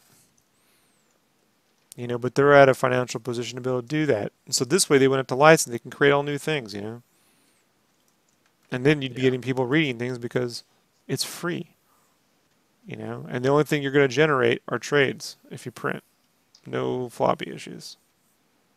And get out of this monthly comics nonsense. And then if you watch the fucking series, you watch the series and it's like, oh, do you like this? You can read the fucking book too. You know? You almost got like free promotions for comics in your fucking shows. But they're not linked in. They're not doing it. No one's doing that, bro. No one's Oh doing. no. They're still Marvel's still doing monthly comics, and if the books don't sell more than 20,000 a month, they cancel it. They're not doing that. Nobody is doing that. Right. Period. When you watch a Marvel fucking show on Netflix, you can't just immediately click and read. But that's not enough, man. I'm talking about increasing people's pay. You know? They just aren't at a scale. It's not being done at a scale that's big enough.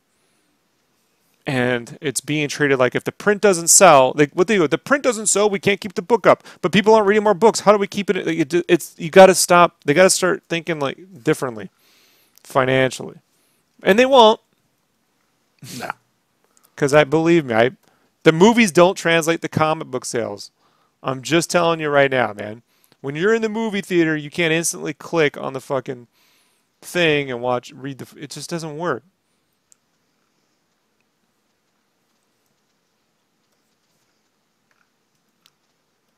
They're still using an old business model, and it hasn't generated new sales. Period.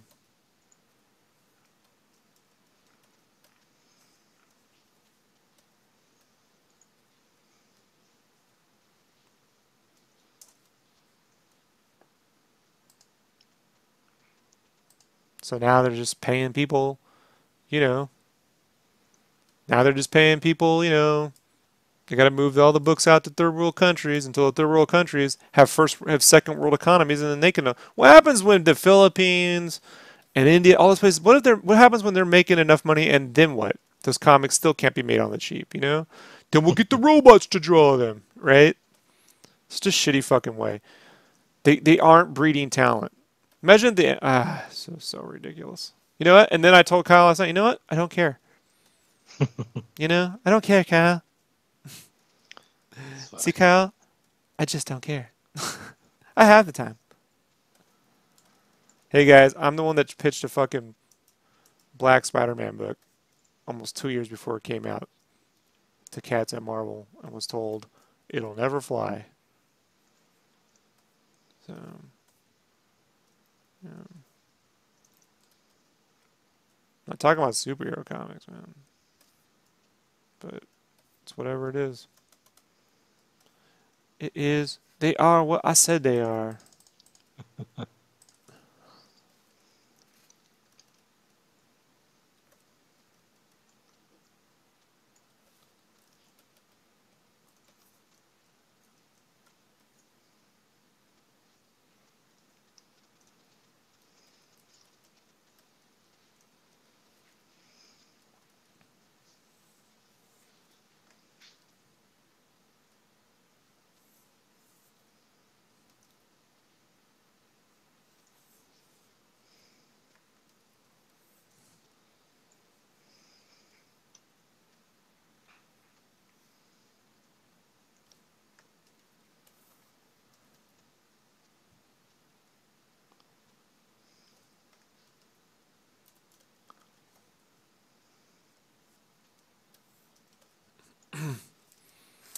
You're handing people a bunch of free comics every month to read, you know, and you're using it as a test bed to develop new ideas for original content. It will pay off. All you need is one thing to pay off. All you need is one Walking Dead to make the whole thing work. Right. You know?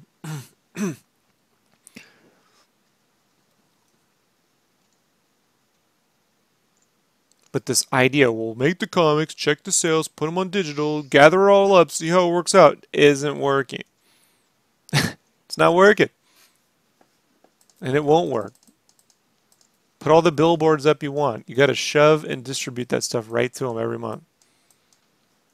You know, and you have to have a network where, you know, they can't promote X-Men comics when they play an X-Men movie on Netflix because of the way that all the fucking distribution rights work out. It needs to sort of be set up for it.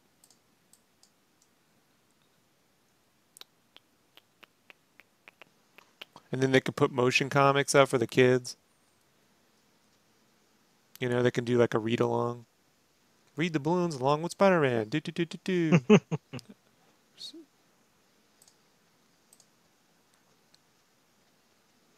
Well, you see, as Kevin Greaves would tell me, you see, Rob, it will never go that way. Because the powers that be. I'm like, all right, Kevin, you got me. We should just... Powers that be. All right.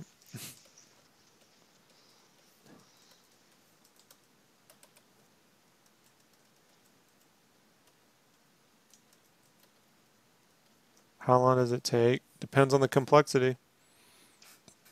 Right now, I'm not even coloring. Right now, I'm doing file setup.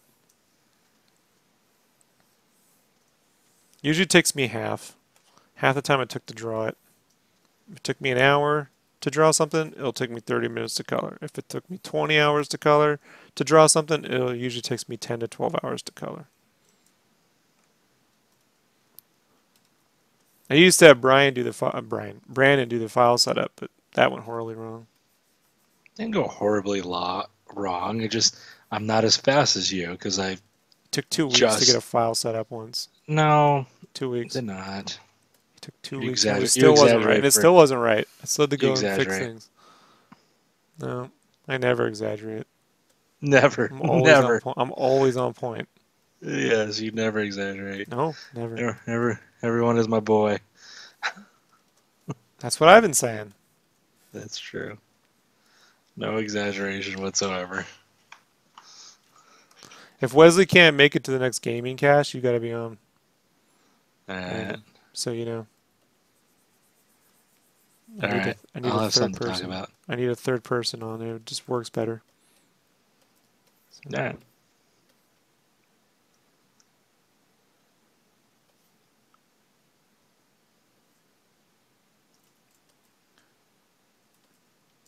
That's on Friday, right?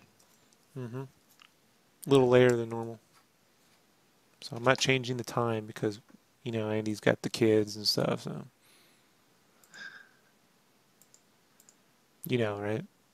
Yeah. So, gotta keep the time the same.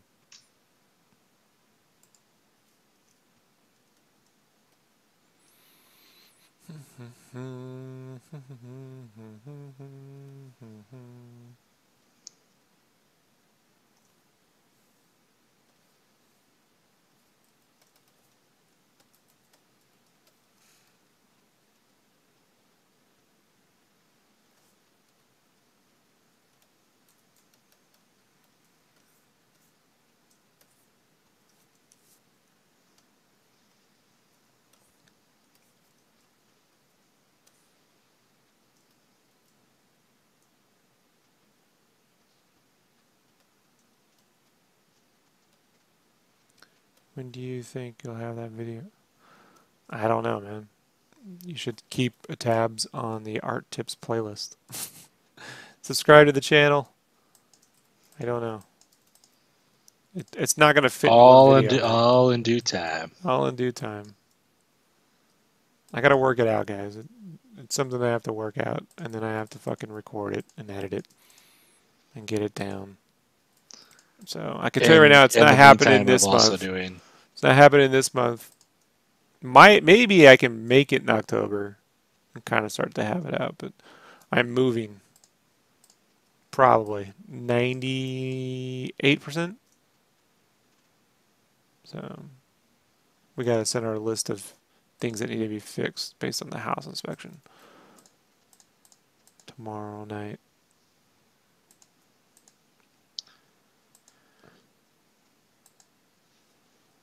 This is a character I haven't colored before, so I have to look at the damn reference and go, where do things go?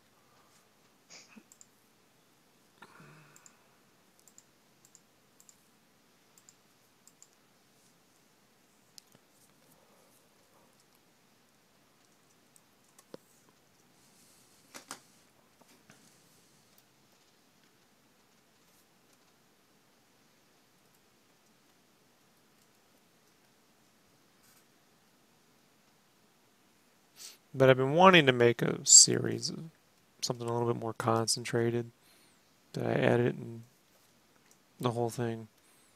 So I'll just start with coloring.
To be like, your end of your video says come back in 6 months. It's not very helpful. Well, There's tons of videos you have in there that were, you know, silhouettes, how to start off yeah, your but art with people like a silhouettes. 1 part, 2 part, 3 part, you know. I'm not going to do it again and again. If I do it, it'll be like the one fucking time I do it, Right. you know. But I've already went through. I opened up the playlist and said there's all these other things. But you got to dig through some of that stuff, man. A lot of helpful information. It's in there right now.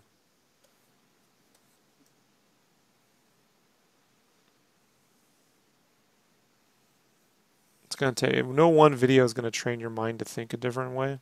It's repetition, execution, and time. You know. You know how many times I've had to tell Brandon the same fucking shit over and over again? How many times would you think, Brandon? 800,000 times. Mm-hmm.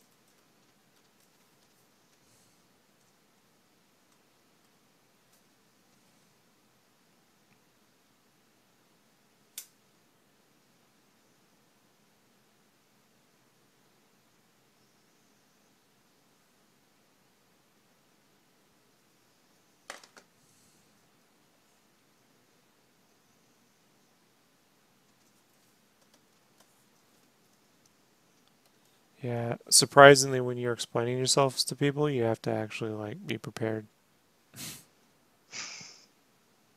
You know, and then when I do explain myself, then I have to also be prepared for the inevitable. Actually, this one guy has this whole thing figured out. And he says if you just, you know, then I have to like ignore all that. Yeah. I'm like, then follow him. Later, Joey. Later. If you just use this program that will do all the flats for you. Yeah. Okay.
No problem.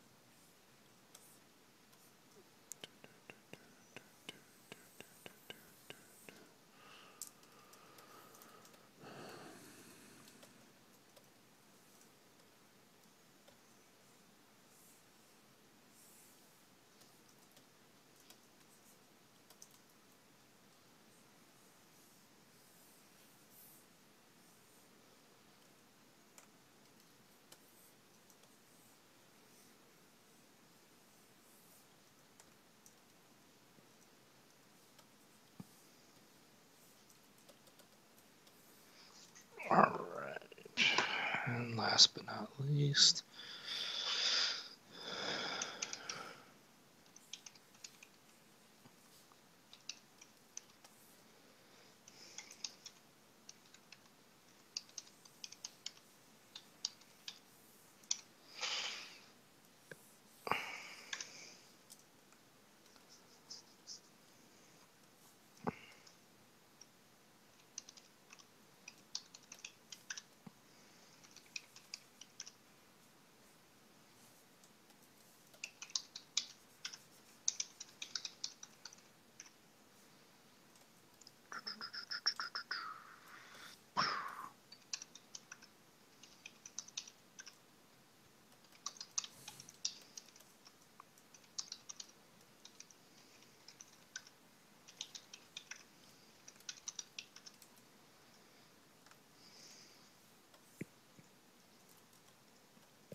All right.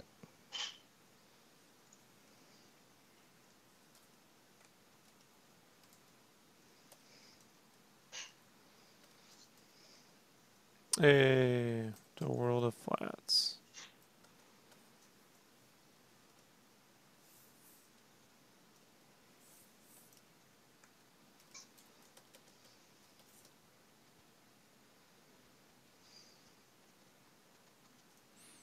Yeah, it's getting there. They don't take that long. They don't take Brandon time. Yeah.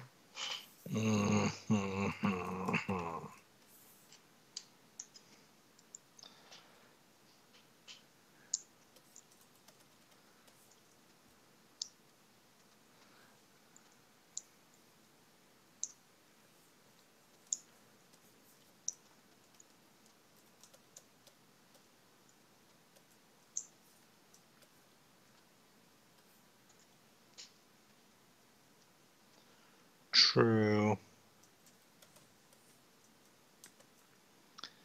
All right, now to make sure these are all in order.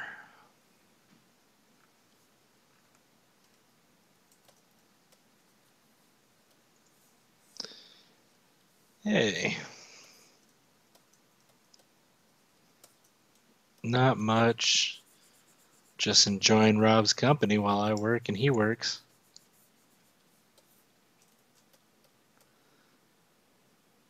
You missed the spot.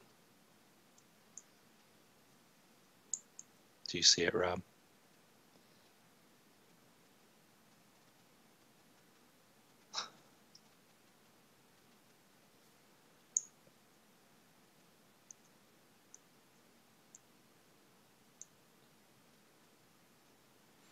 What spot did I miss, Brandon? Zoom in right there. Right there at her. Yeah, I know about that. No, you don't. You don't know what I'm Yeah, talking I about? know about this little thing here. Nope. Nope. What? Zoom in. I gotta wait Okay, for the now 20 go. fucking seconds. Where? Where now? It's on her. The ninja robot chicks go up. You got to go up above the blade. At her pointy thing above the bullets. Go up. Yeah, I know. I'm aware. I don't know if we're thinking the same thing. Where's it at? I'm just trying to put colors where I want them, and then I'll There it is. figure it You all got it. out. Yeah, I You know, got it. Brandon. I'm just trying to fucking. God. Please don't. I I don't was want just. your help. I want I was you just. to focus on your own art, and you can look at the chat room. Don't help me. Don't help me, Brandon. All right? You got it, boss. Thank you. Oh man, that's all the way to the bottom. Ugh. So those are gonna be at 100.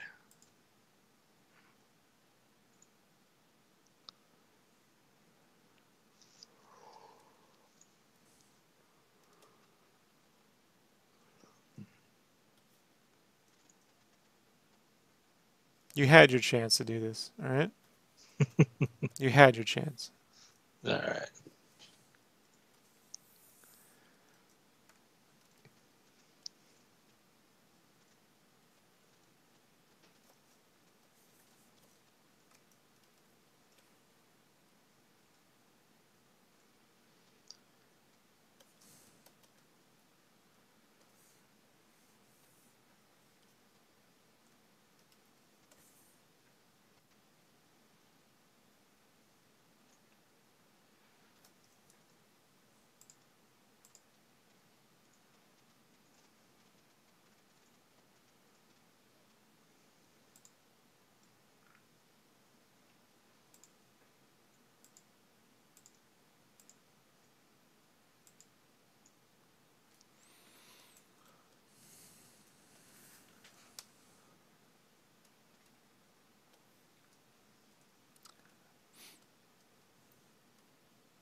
Brandon has thumbnails in his own art he's working on.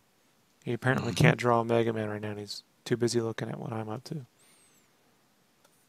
I am uploading thumbnails for your page, and I just clicked to see the chat room, and I just saw that spot, and then I Yeah, was just joking. no, don't. All right. When I want Brandon's help, I'll ask for Brandon's help. I ask I'll your be help with the never. thumbnails. No, you're doing that right now, the thumbnails. You go work on your own art.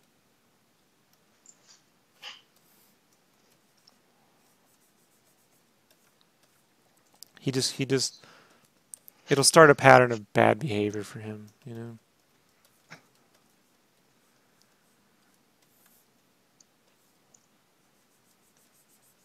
Yeah, I mean, I help Rob do things here and there, but I also help him, you know, like when he's doing his work, kind of catching flaws and stuff. You know, he'll just start doing these weird interviews with people, and it just builds up bad behavior. He needs to focus on what he's already been tasked to do. If I make mistakes, I'll learn from them, you know?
2 months ago.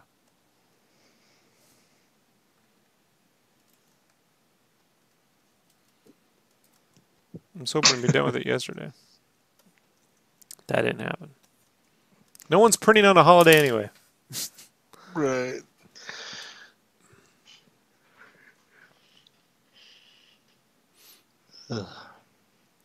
I try not to think about it once things are already late. Heck, there, I just move on with life. Yeah.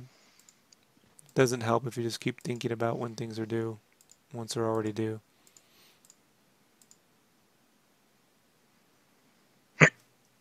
All they can do is not hire you again. Yeah, that's how it works.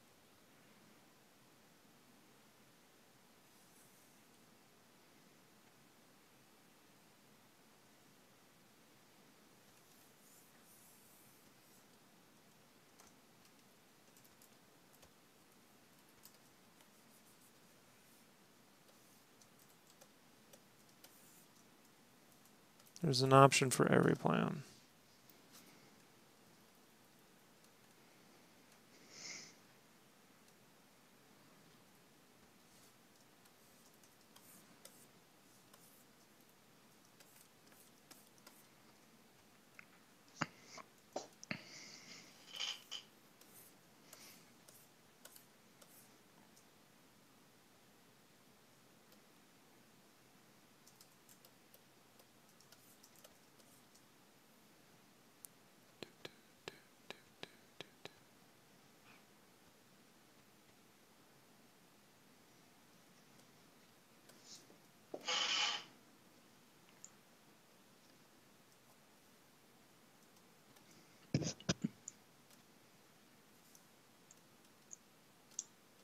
Yeah, and they like you. I mean, you've worked with IDW many times now.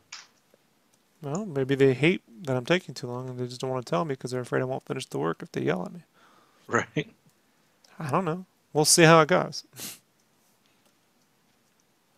Maybe they don't really care. You know, Right. wasn't normal. I did the first three covers, 3 or 4 covers on time, no problems. Just ran into some trouble. You know, Yeah. that's why they have You know. lead times.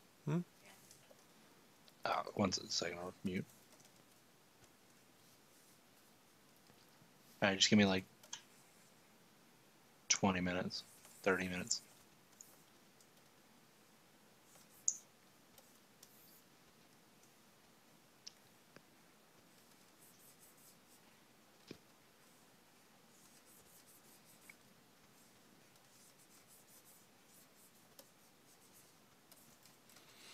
But as me as an artist, like the minute I am running into trouble, I can't think about when it's due, how long, when they need it. I just don't, you know, like if they're unhappy, then solve the problem, take me off the project.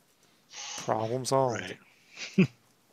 You know, it being due isn't going to change my work output or quality. Like, sad to say, I've just been through too many battles to like, I've just seen how it's never that important. You know, it's one of fucking 16 covers, you know? Can't possibly mean, you know what I mean? Like, whatever.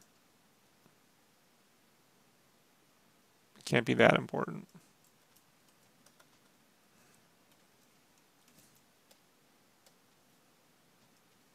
Oh, yeah, sorry about that. Jessica just asked me when I was going to cook. I mean, if I was the main cover artist, then, you know, maybe I'd be like, well, you know, but I'm not, so there you go.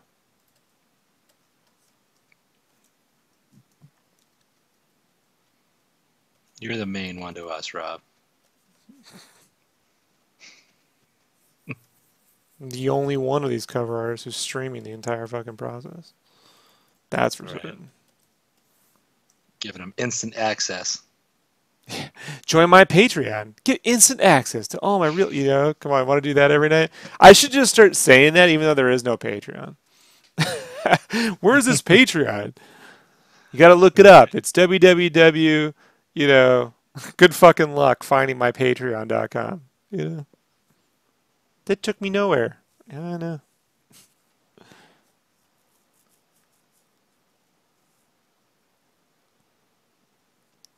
I was thinking about doing the Game Cave Power Club or the SketchCraft Power Club. And the SketchCraft Power Club will be like a Patreon that gives you access to my YouTube channel. And exclusive attention from me. Like if you text, if you send me, like just nothing, that basically I'm just gonna keep doing this no matter what, like it's kind of a Right. useless effort. So if you want to join the Sketchcraft Power Club, you can. Otherwise, you know, it's a useless fucking. It's just so stupid. Support me in my endeavors. It's just such a bluff. Or what? I'll quit drawing. I'm gonna take this all away from you folks. Right.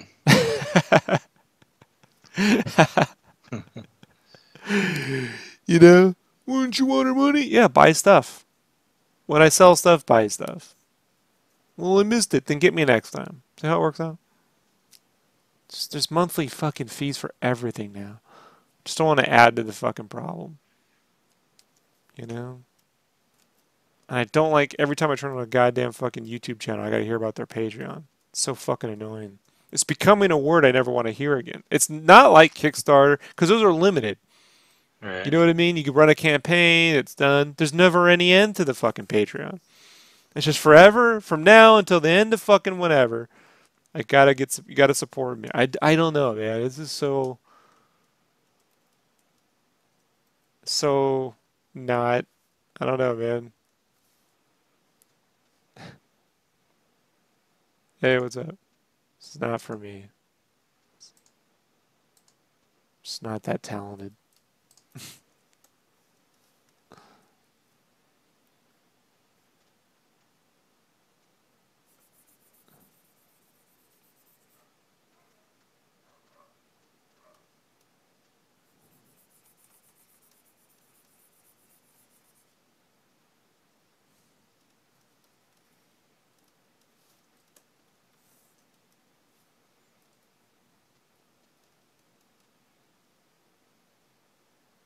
You get nothing. Absolutely nothing.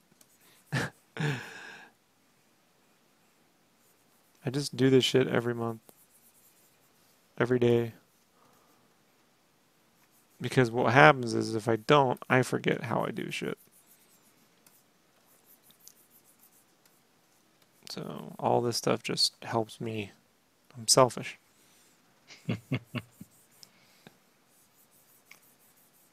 Scat Boop says hey. I was checking out some of Jonathan Rector's stuff, and he did Hmm. this Q&A about a year ago or so. Someone was asking him help on like, how do you make square shapes more organic or something? And the guy, but the guy, the reason why I bring it up is because the guy sent him a picture he drew of this Hulk, and it's a redraw of one of my sketches. I remember I did that one where he's like punching something come out of a box. Just a little Yeah. pencil sketch. Wasn't anything big. He just redrew that. I'm like, it's so funny, man. I'm like, well, first off, like you're just redrawing my sketches in your style, and then you're asking how can you make square shapes or you're asking some retarded fucking question, dude. That doesn't mean anything. You need to learn how to draw your own Hulks first. Then we'll talk about this other stuff. Hate watching artists posting or doing art. I do make those. I turn these into that, but I'm with you in terms of like, you know, When that's all they do and you don't get to actually see the. yeah, it just hides. It hides things. My favorite are the artists that clearly draw from photos and they don't show you that part. They just show you the really crazy rendering of an actor, and then you're like, "Where's the photo? Come on, just show it." You know, don't be afraid. Drew Struzan shows. It's part of the deal, but just show it. If Drew Struzan can show his process, then you can too. None of us are ever going to be as talented as him. So there you go.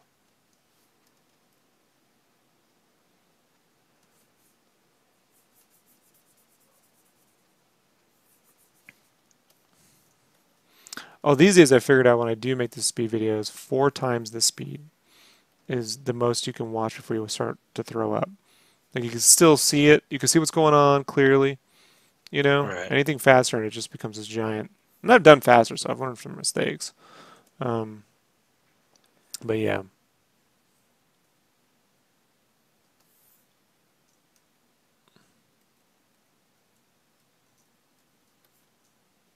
and then they have to be edited. You just have to trim out parts. But I figure if that's all they want to watch, then they'll be that. They're not the priority for me, you know. So right now I got to work on the coloring the first cover in real time and speed paint. Sorry, I'll start rendering that out this week.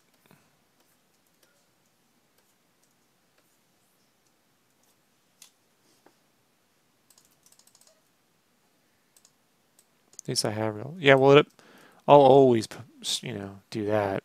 Like I'm more interested in that than anything else.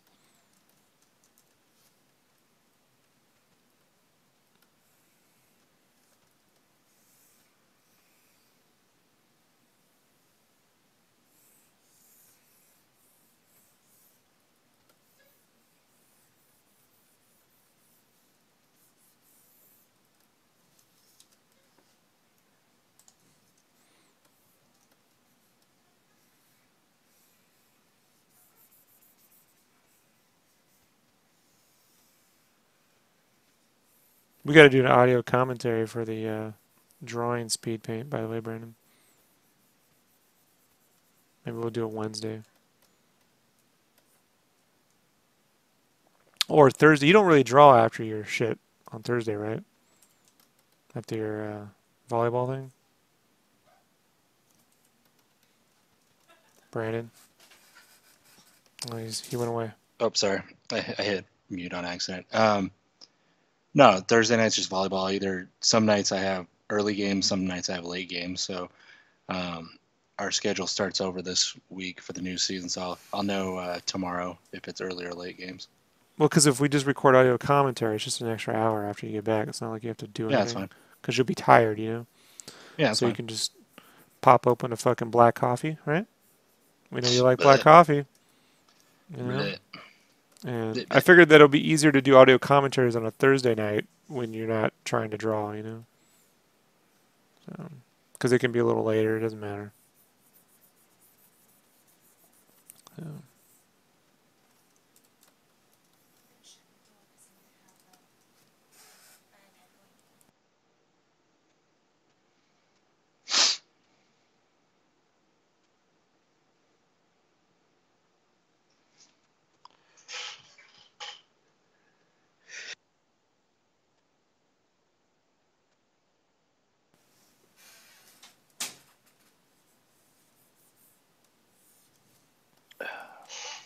Yeah, that'd be fine. No problemo.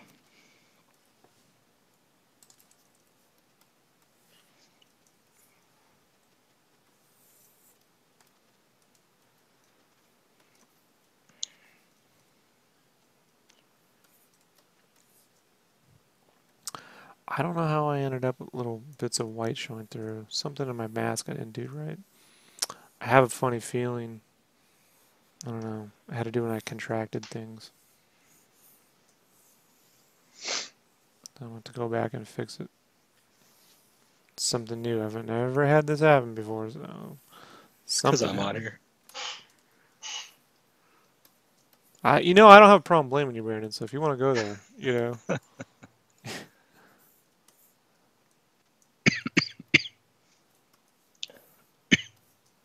you're getting sick, huh? Yep, that sounds like No. that cough I had. Now you're getting it. You're gonna be No, fucked up. I'm okay. Now, just wait. You remember what I sounded like, right? Hmm. Remember that first time you talked to me? That's your future. Thank you, thank you.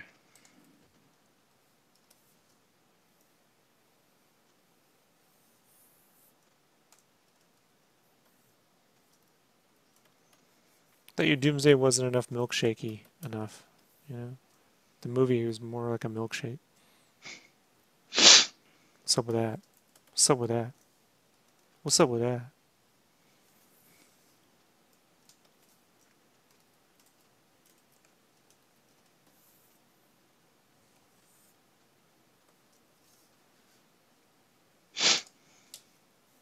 Getting sniffles. Just need to blow a nose, that's all. Hey, go do that so I don't have to listen to you fucking sniff. I want you to go take a break and go blow your nose so I don't have to hear this shit. I'm holding out till I cook dinner. Yeah, why don't Yeah, you just... Why do I have to suffer? That's what I'm trying to wonder.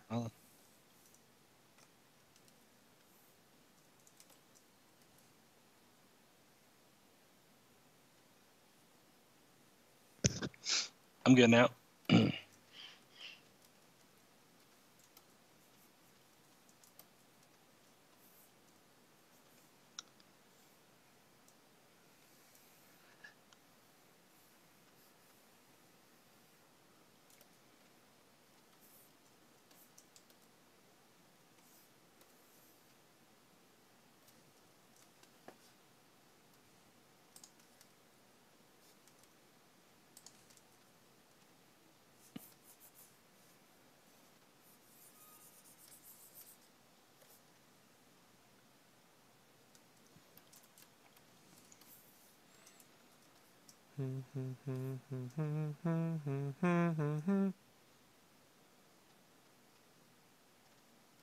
Do do do do do do do do do do do.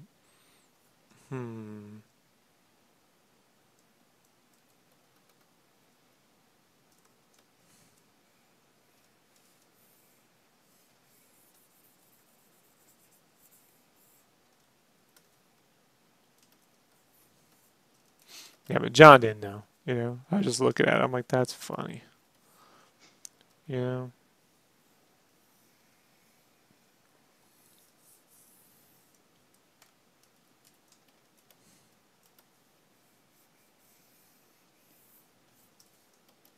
Then I started thinking, have I been doing that? Has Dom secretly been drawing someone else's Bucky? You know? The likelihood is no, but you never know.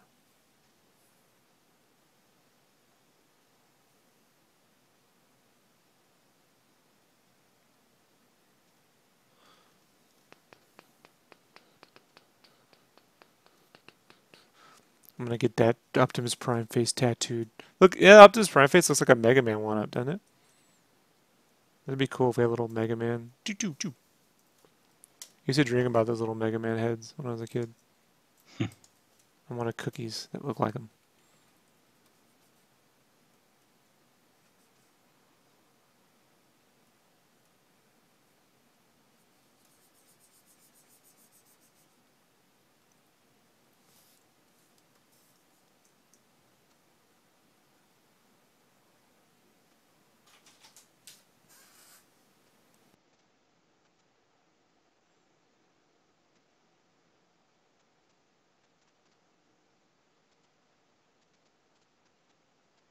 Don't get me in trouble, Eddie.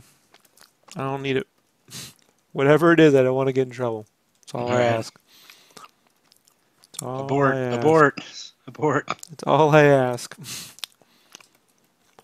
I don't need her followers coming over and calling me a fucking Jim Cameron, you know.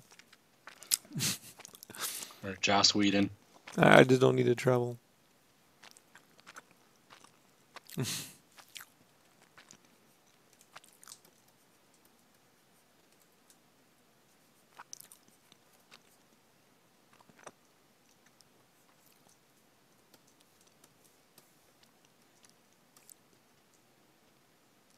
Whatever, man.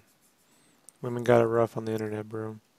All she has to do is just ban people. I don't even talk about it. I ban people.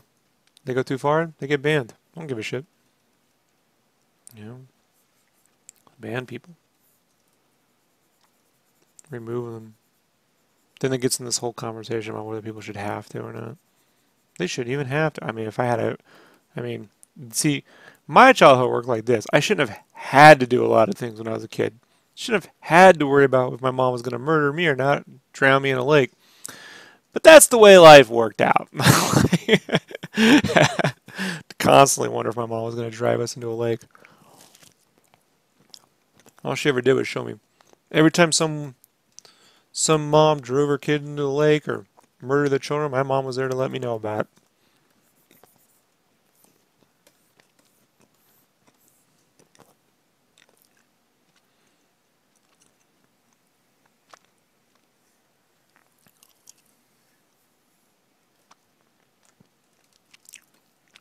I've had a few people come up in here a few times and try to start some trouble. Just get banned.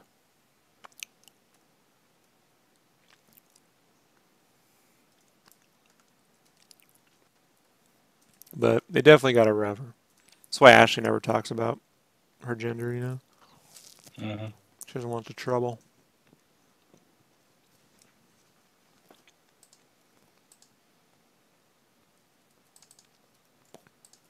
Who can blame her?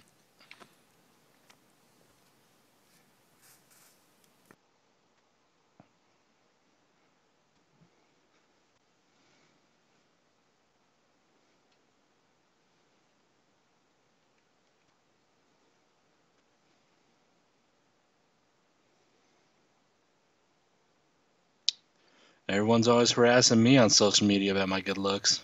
It's a I'll punch burden. Brandon in his fart box. See how it works differently when it's guys talking to guys? You know? You look at Brandon, you're wondering, where is the fart box on him? It could be, there's a few options. You know? See, we can always turn everything against you, Brandon. That's okay. That's a talent. You got a talent. You should be proud of that.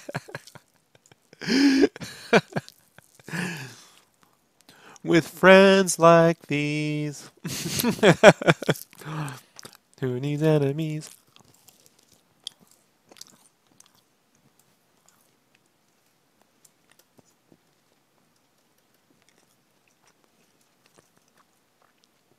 I'll tell you what. There was a time Brandon wanted to punch Jim Chung in his fart box. Maybe not there, but Hmm. no, I wasn't even mad about it. I thought it was funny. I thought it was a very I'm not even mad, bro. I'm not I even thought it was mad. just a very B move. Bitch ass dog motherfucking move. All these bitch ass artists. I should become the OG artist, dude. All these bitch ass artists.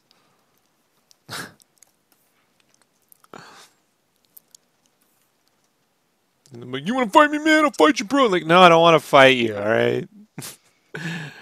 Yeah, everyone will win. Jesus.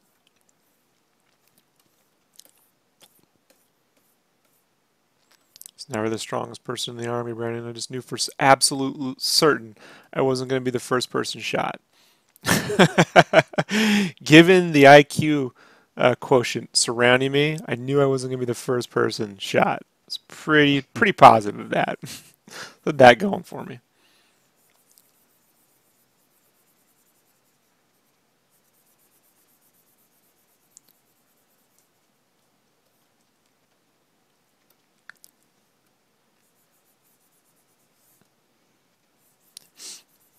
Heath retired finally, huh? It's fucking awesome. I believe so. Yeah, I was happy for the guy who posted up him signing his retirement papers. It's fucking cool. Good for him.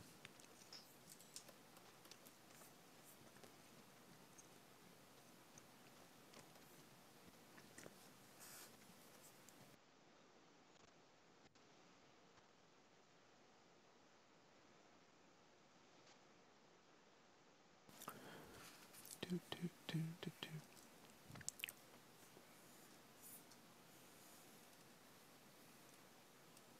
Son of a bitch. I think I overdid that.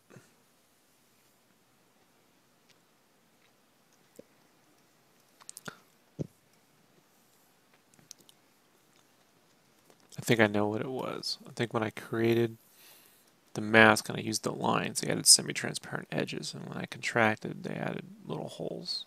So that is a kink in the process I got to work out. Not a problem. It's all fixable, but annoying. Something I would yell at Brandon over. Yeah. Mm-hmm. You still can. I mean, Well, I wouldn't have to do this if you were faster. So there's always that, there we go. you know.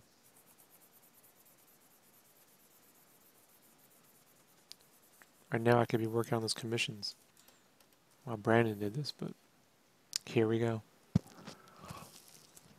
Here we are, folks. Mm-hmm.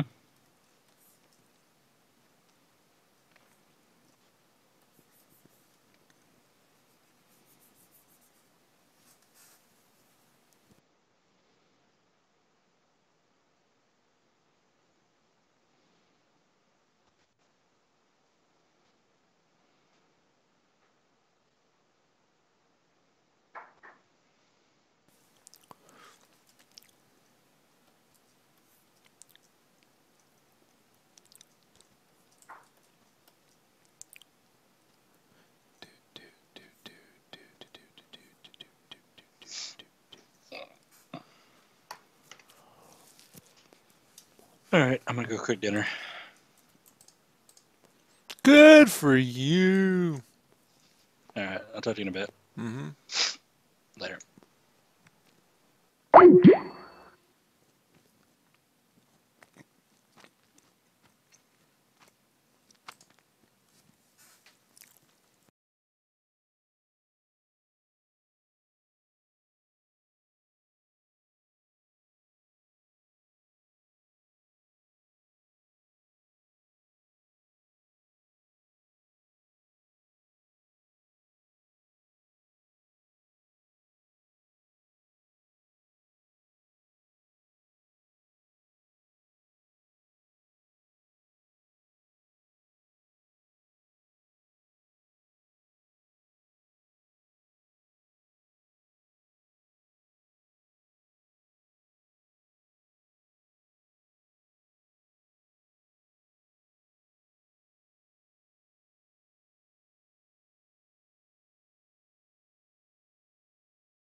Yeah, it's a 22.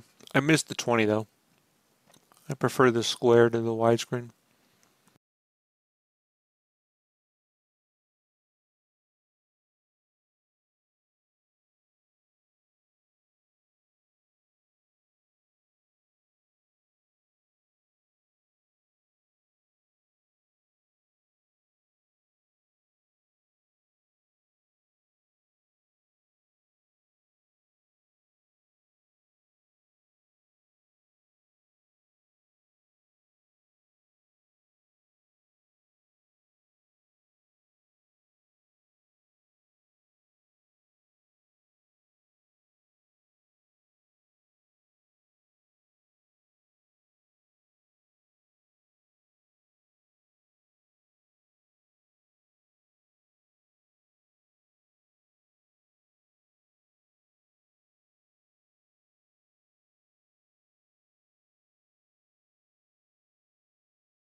Wasting time getting a 12? No, some people like it. I feel I haven't seen the newer 12s, but the original 12 I saw, the color gamut was nowhere near. My buddy had one and I tried to get it to sync up with the way color was actually going to print. And I just, yeah. But some people prefer it. Again, I wish they had just made a 20. I wish they offered a 20 and a 24 versus the 22 to 24. The 22 to 24 is pointless. A 20, a 24, and a 27 would make more sense. But it is what it is.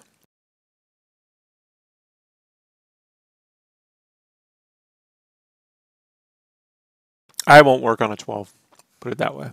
But that's just me.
Yeah, coloring's much easier with Intuos. I couldn't do drawing.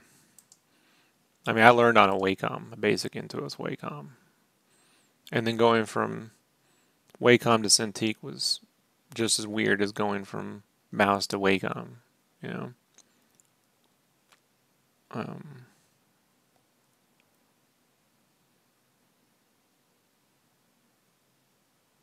but I'm I'm definitely not going back to an Intuos. Alrighty.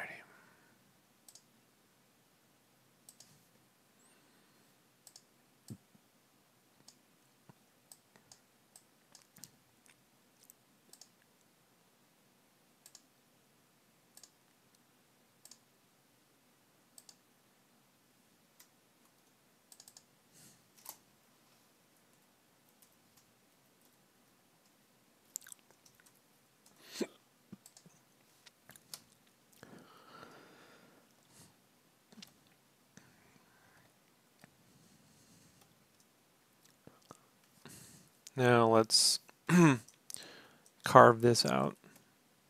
See, this is where doing all those little digital roughy paintings, help out.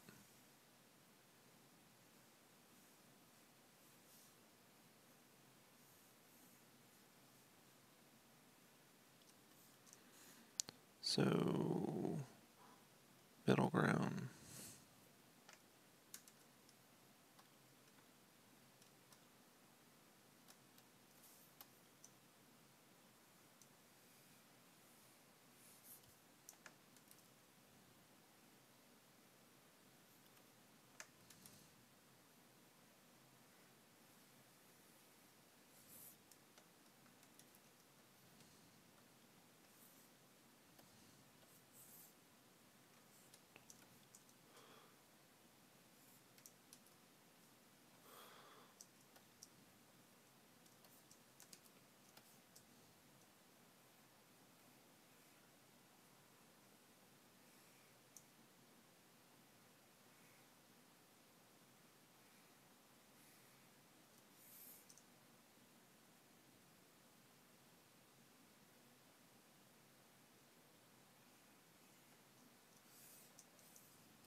Do the people I work in ever pop here? Not much. They know I'm working though. I mean, sometimes Tom did. Like when I would work on stuff with Tom.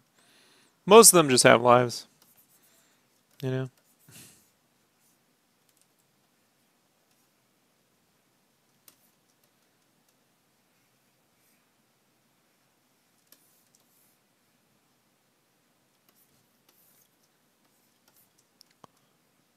But Tom has shown up in the past. So.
that makes more sense. I got that inverted. That's my bad.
Doesn't have to be perfect.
Am I gonna make a big deal out of this part? Because that'll all change.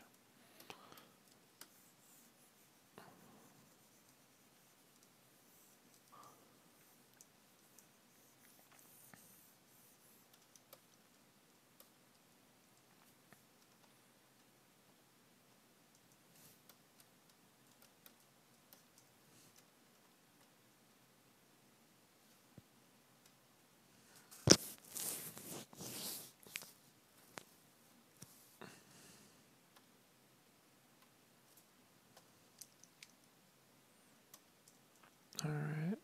The only thing left I have to do to set up is I gotta get the strokes put in.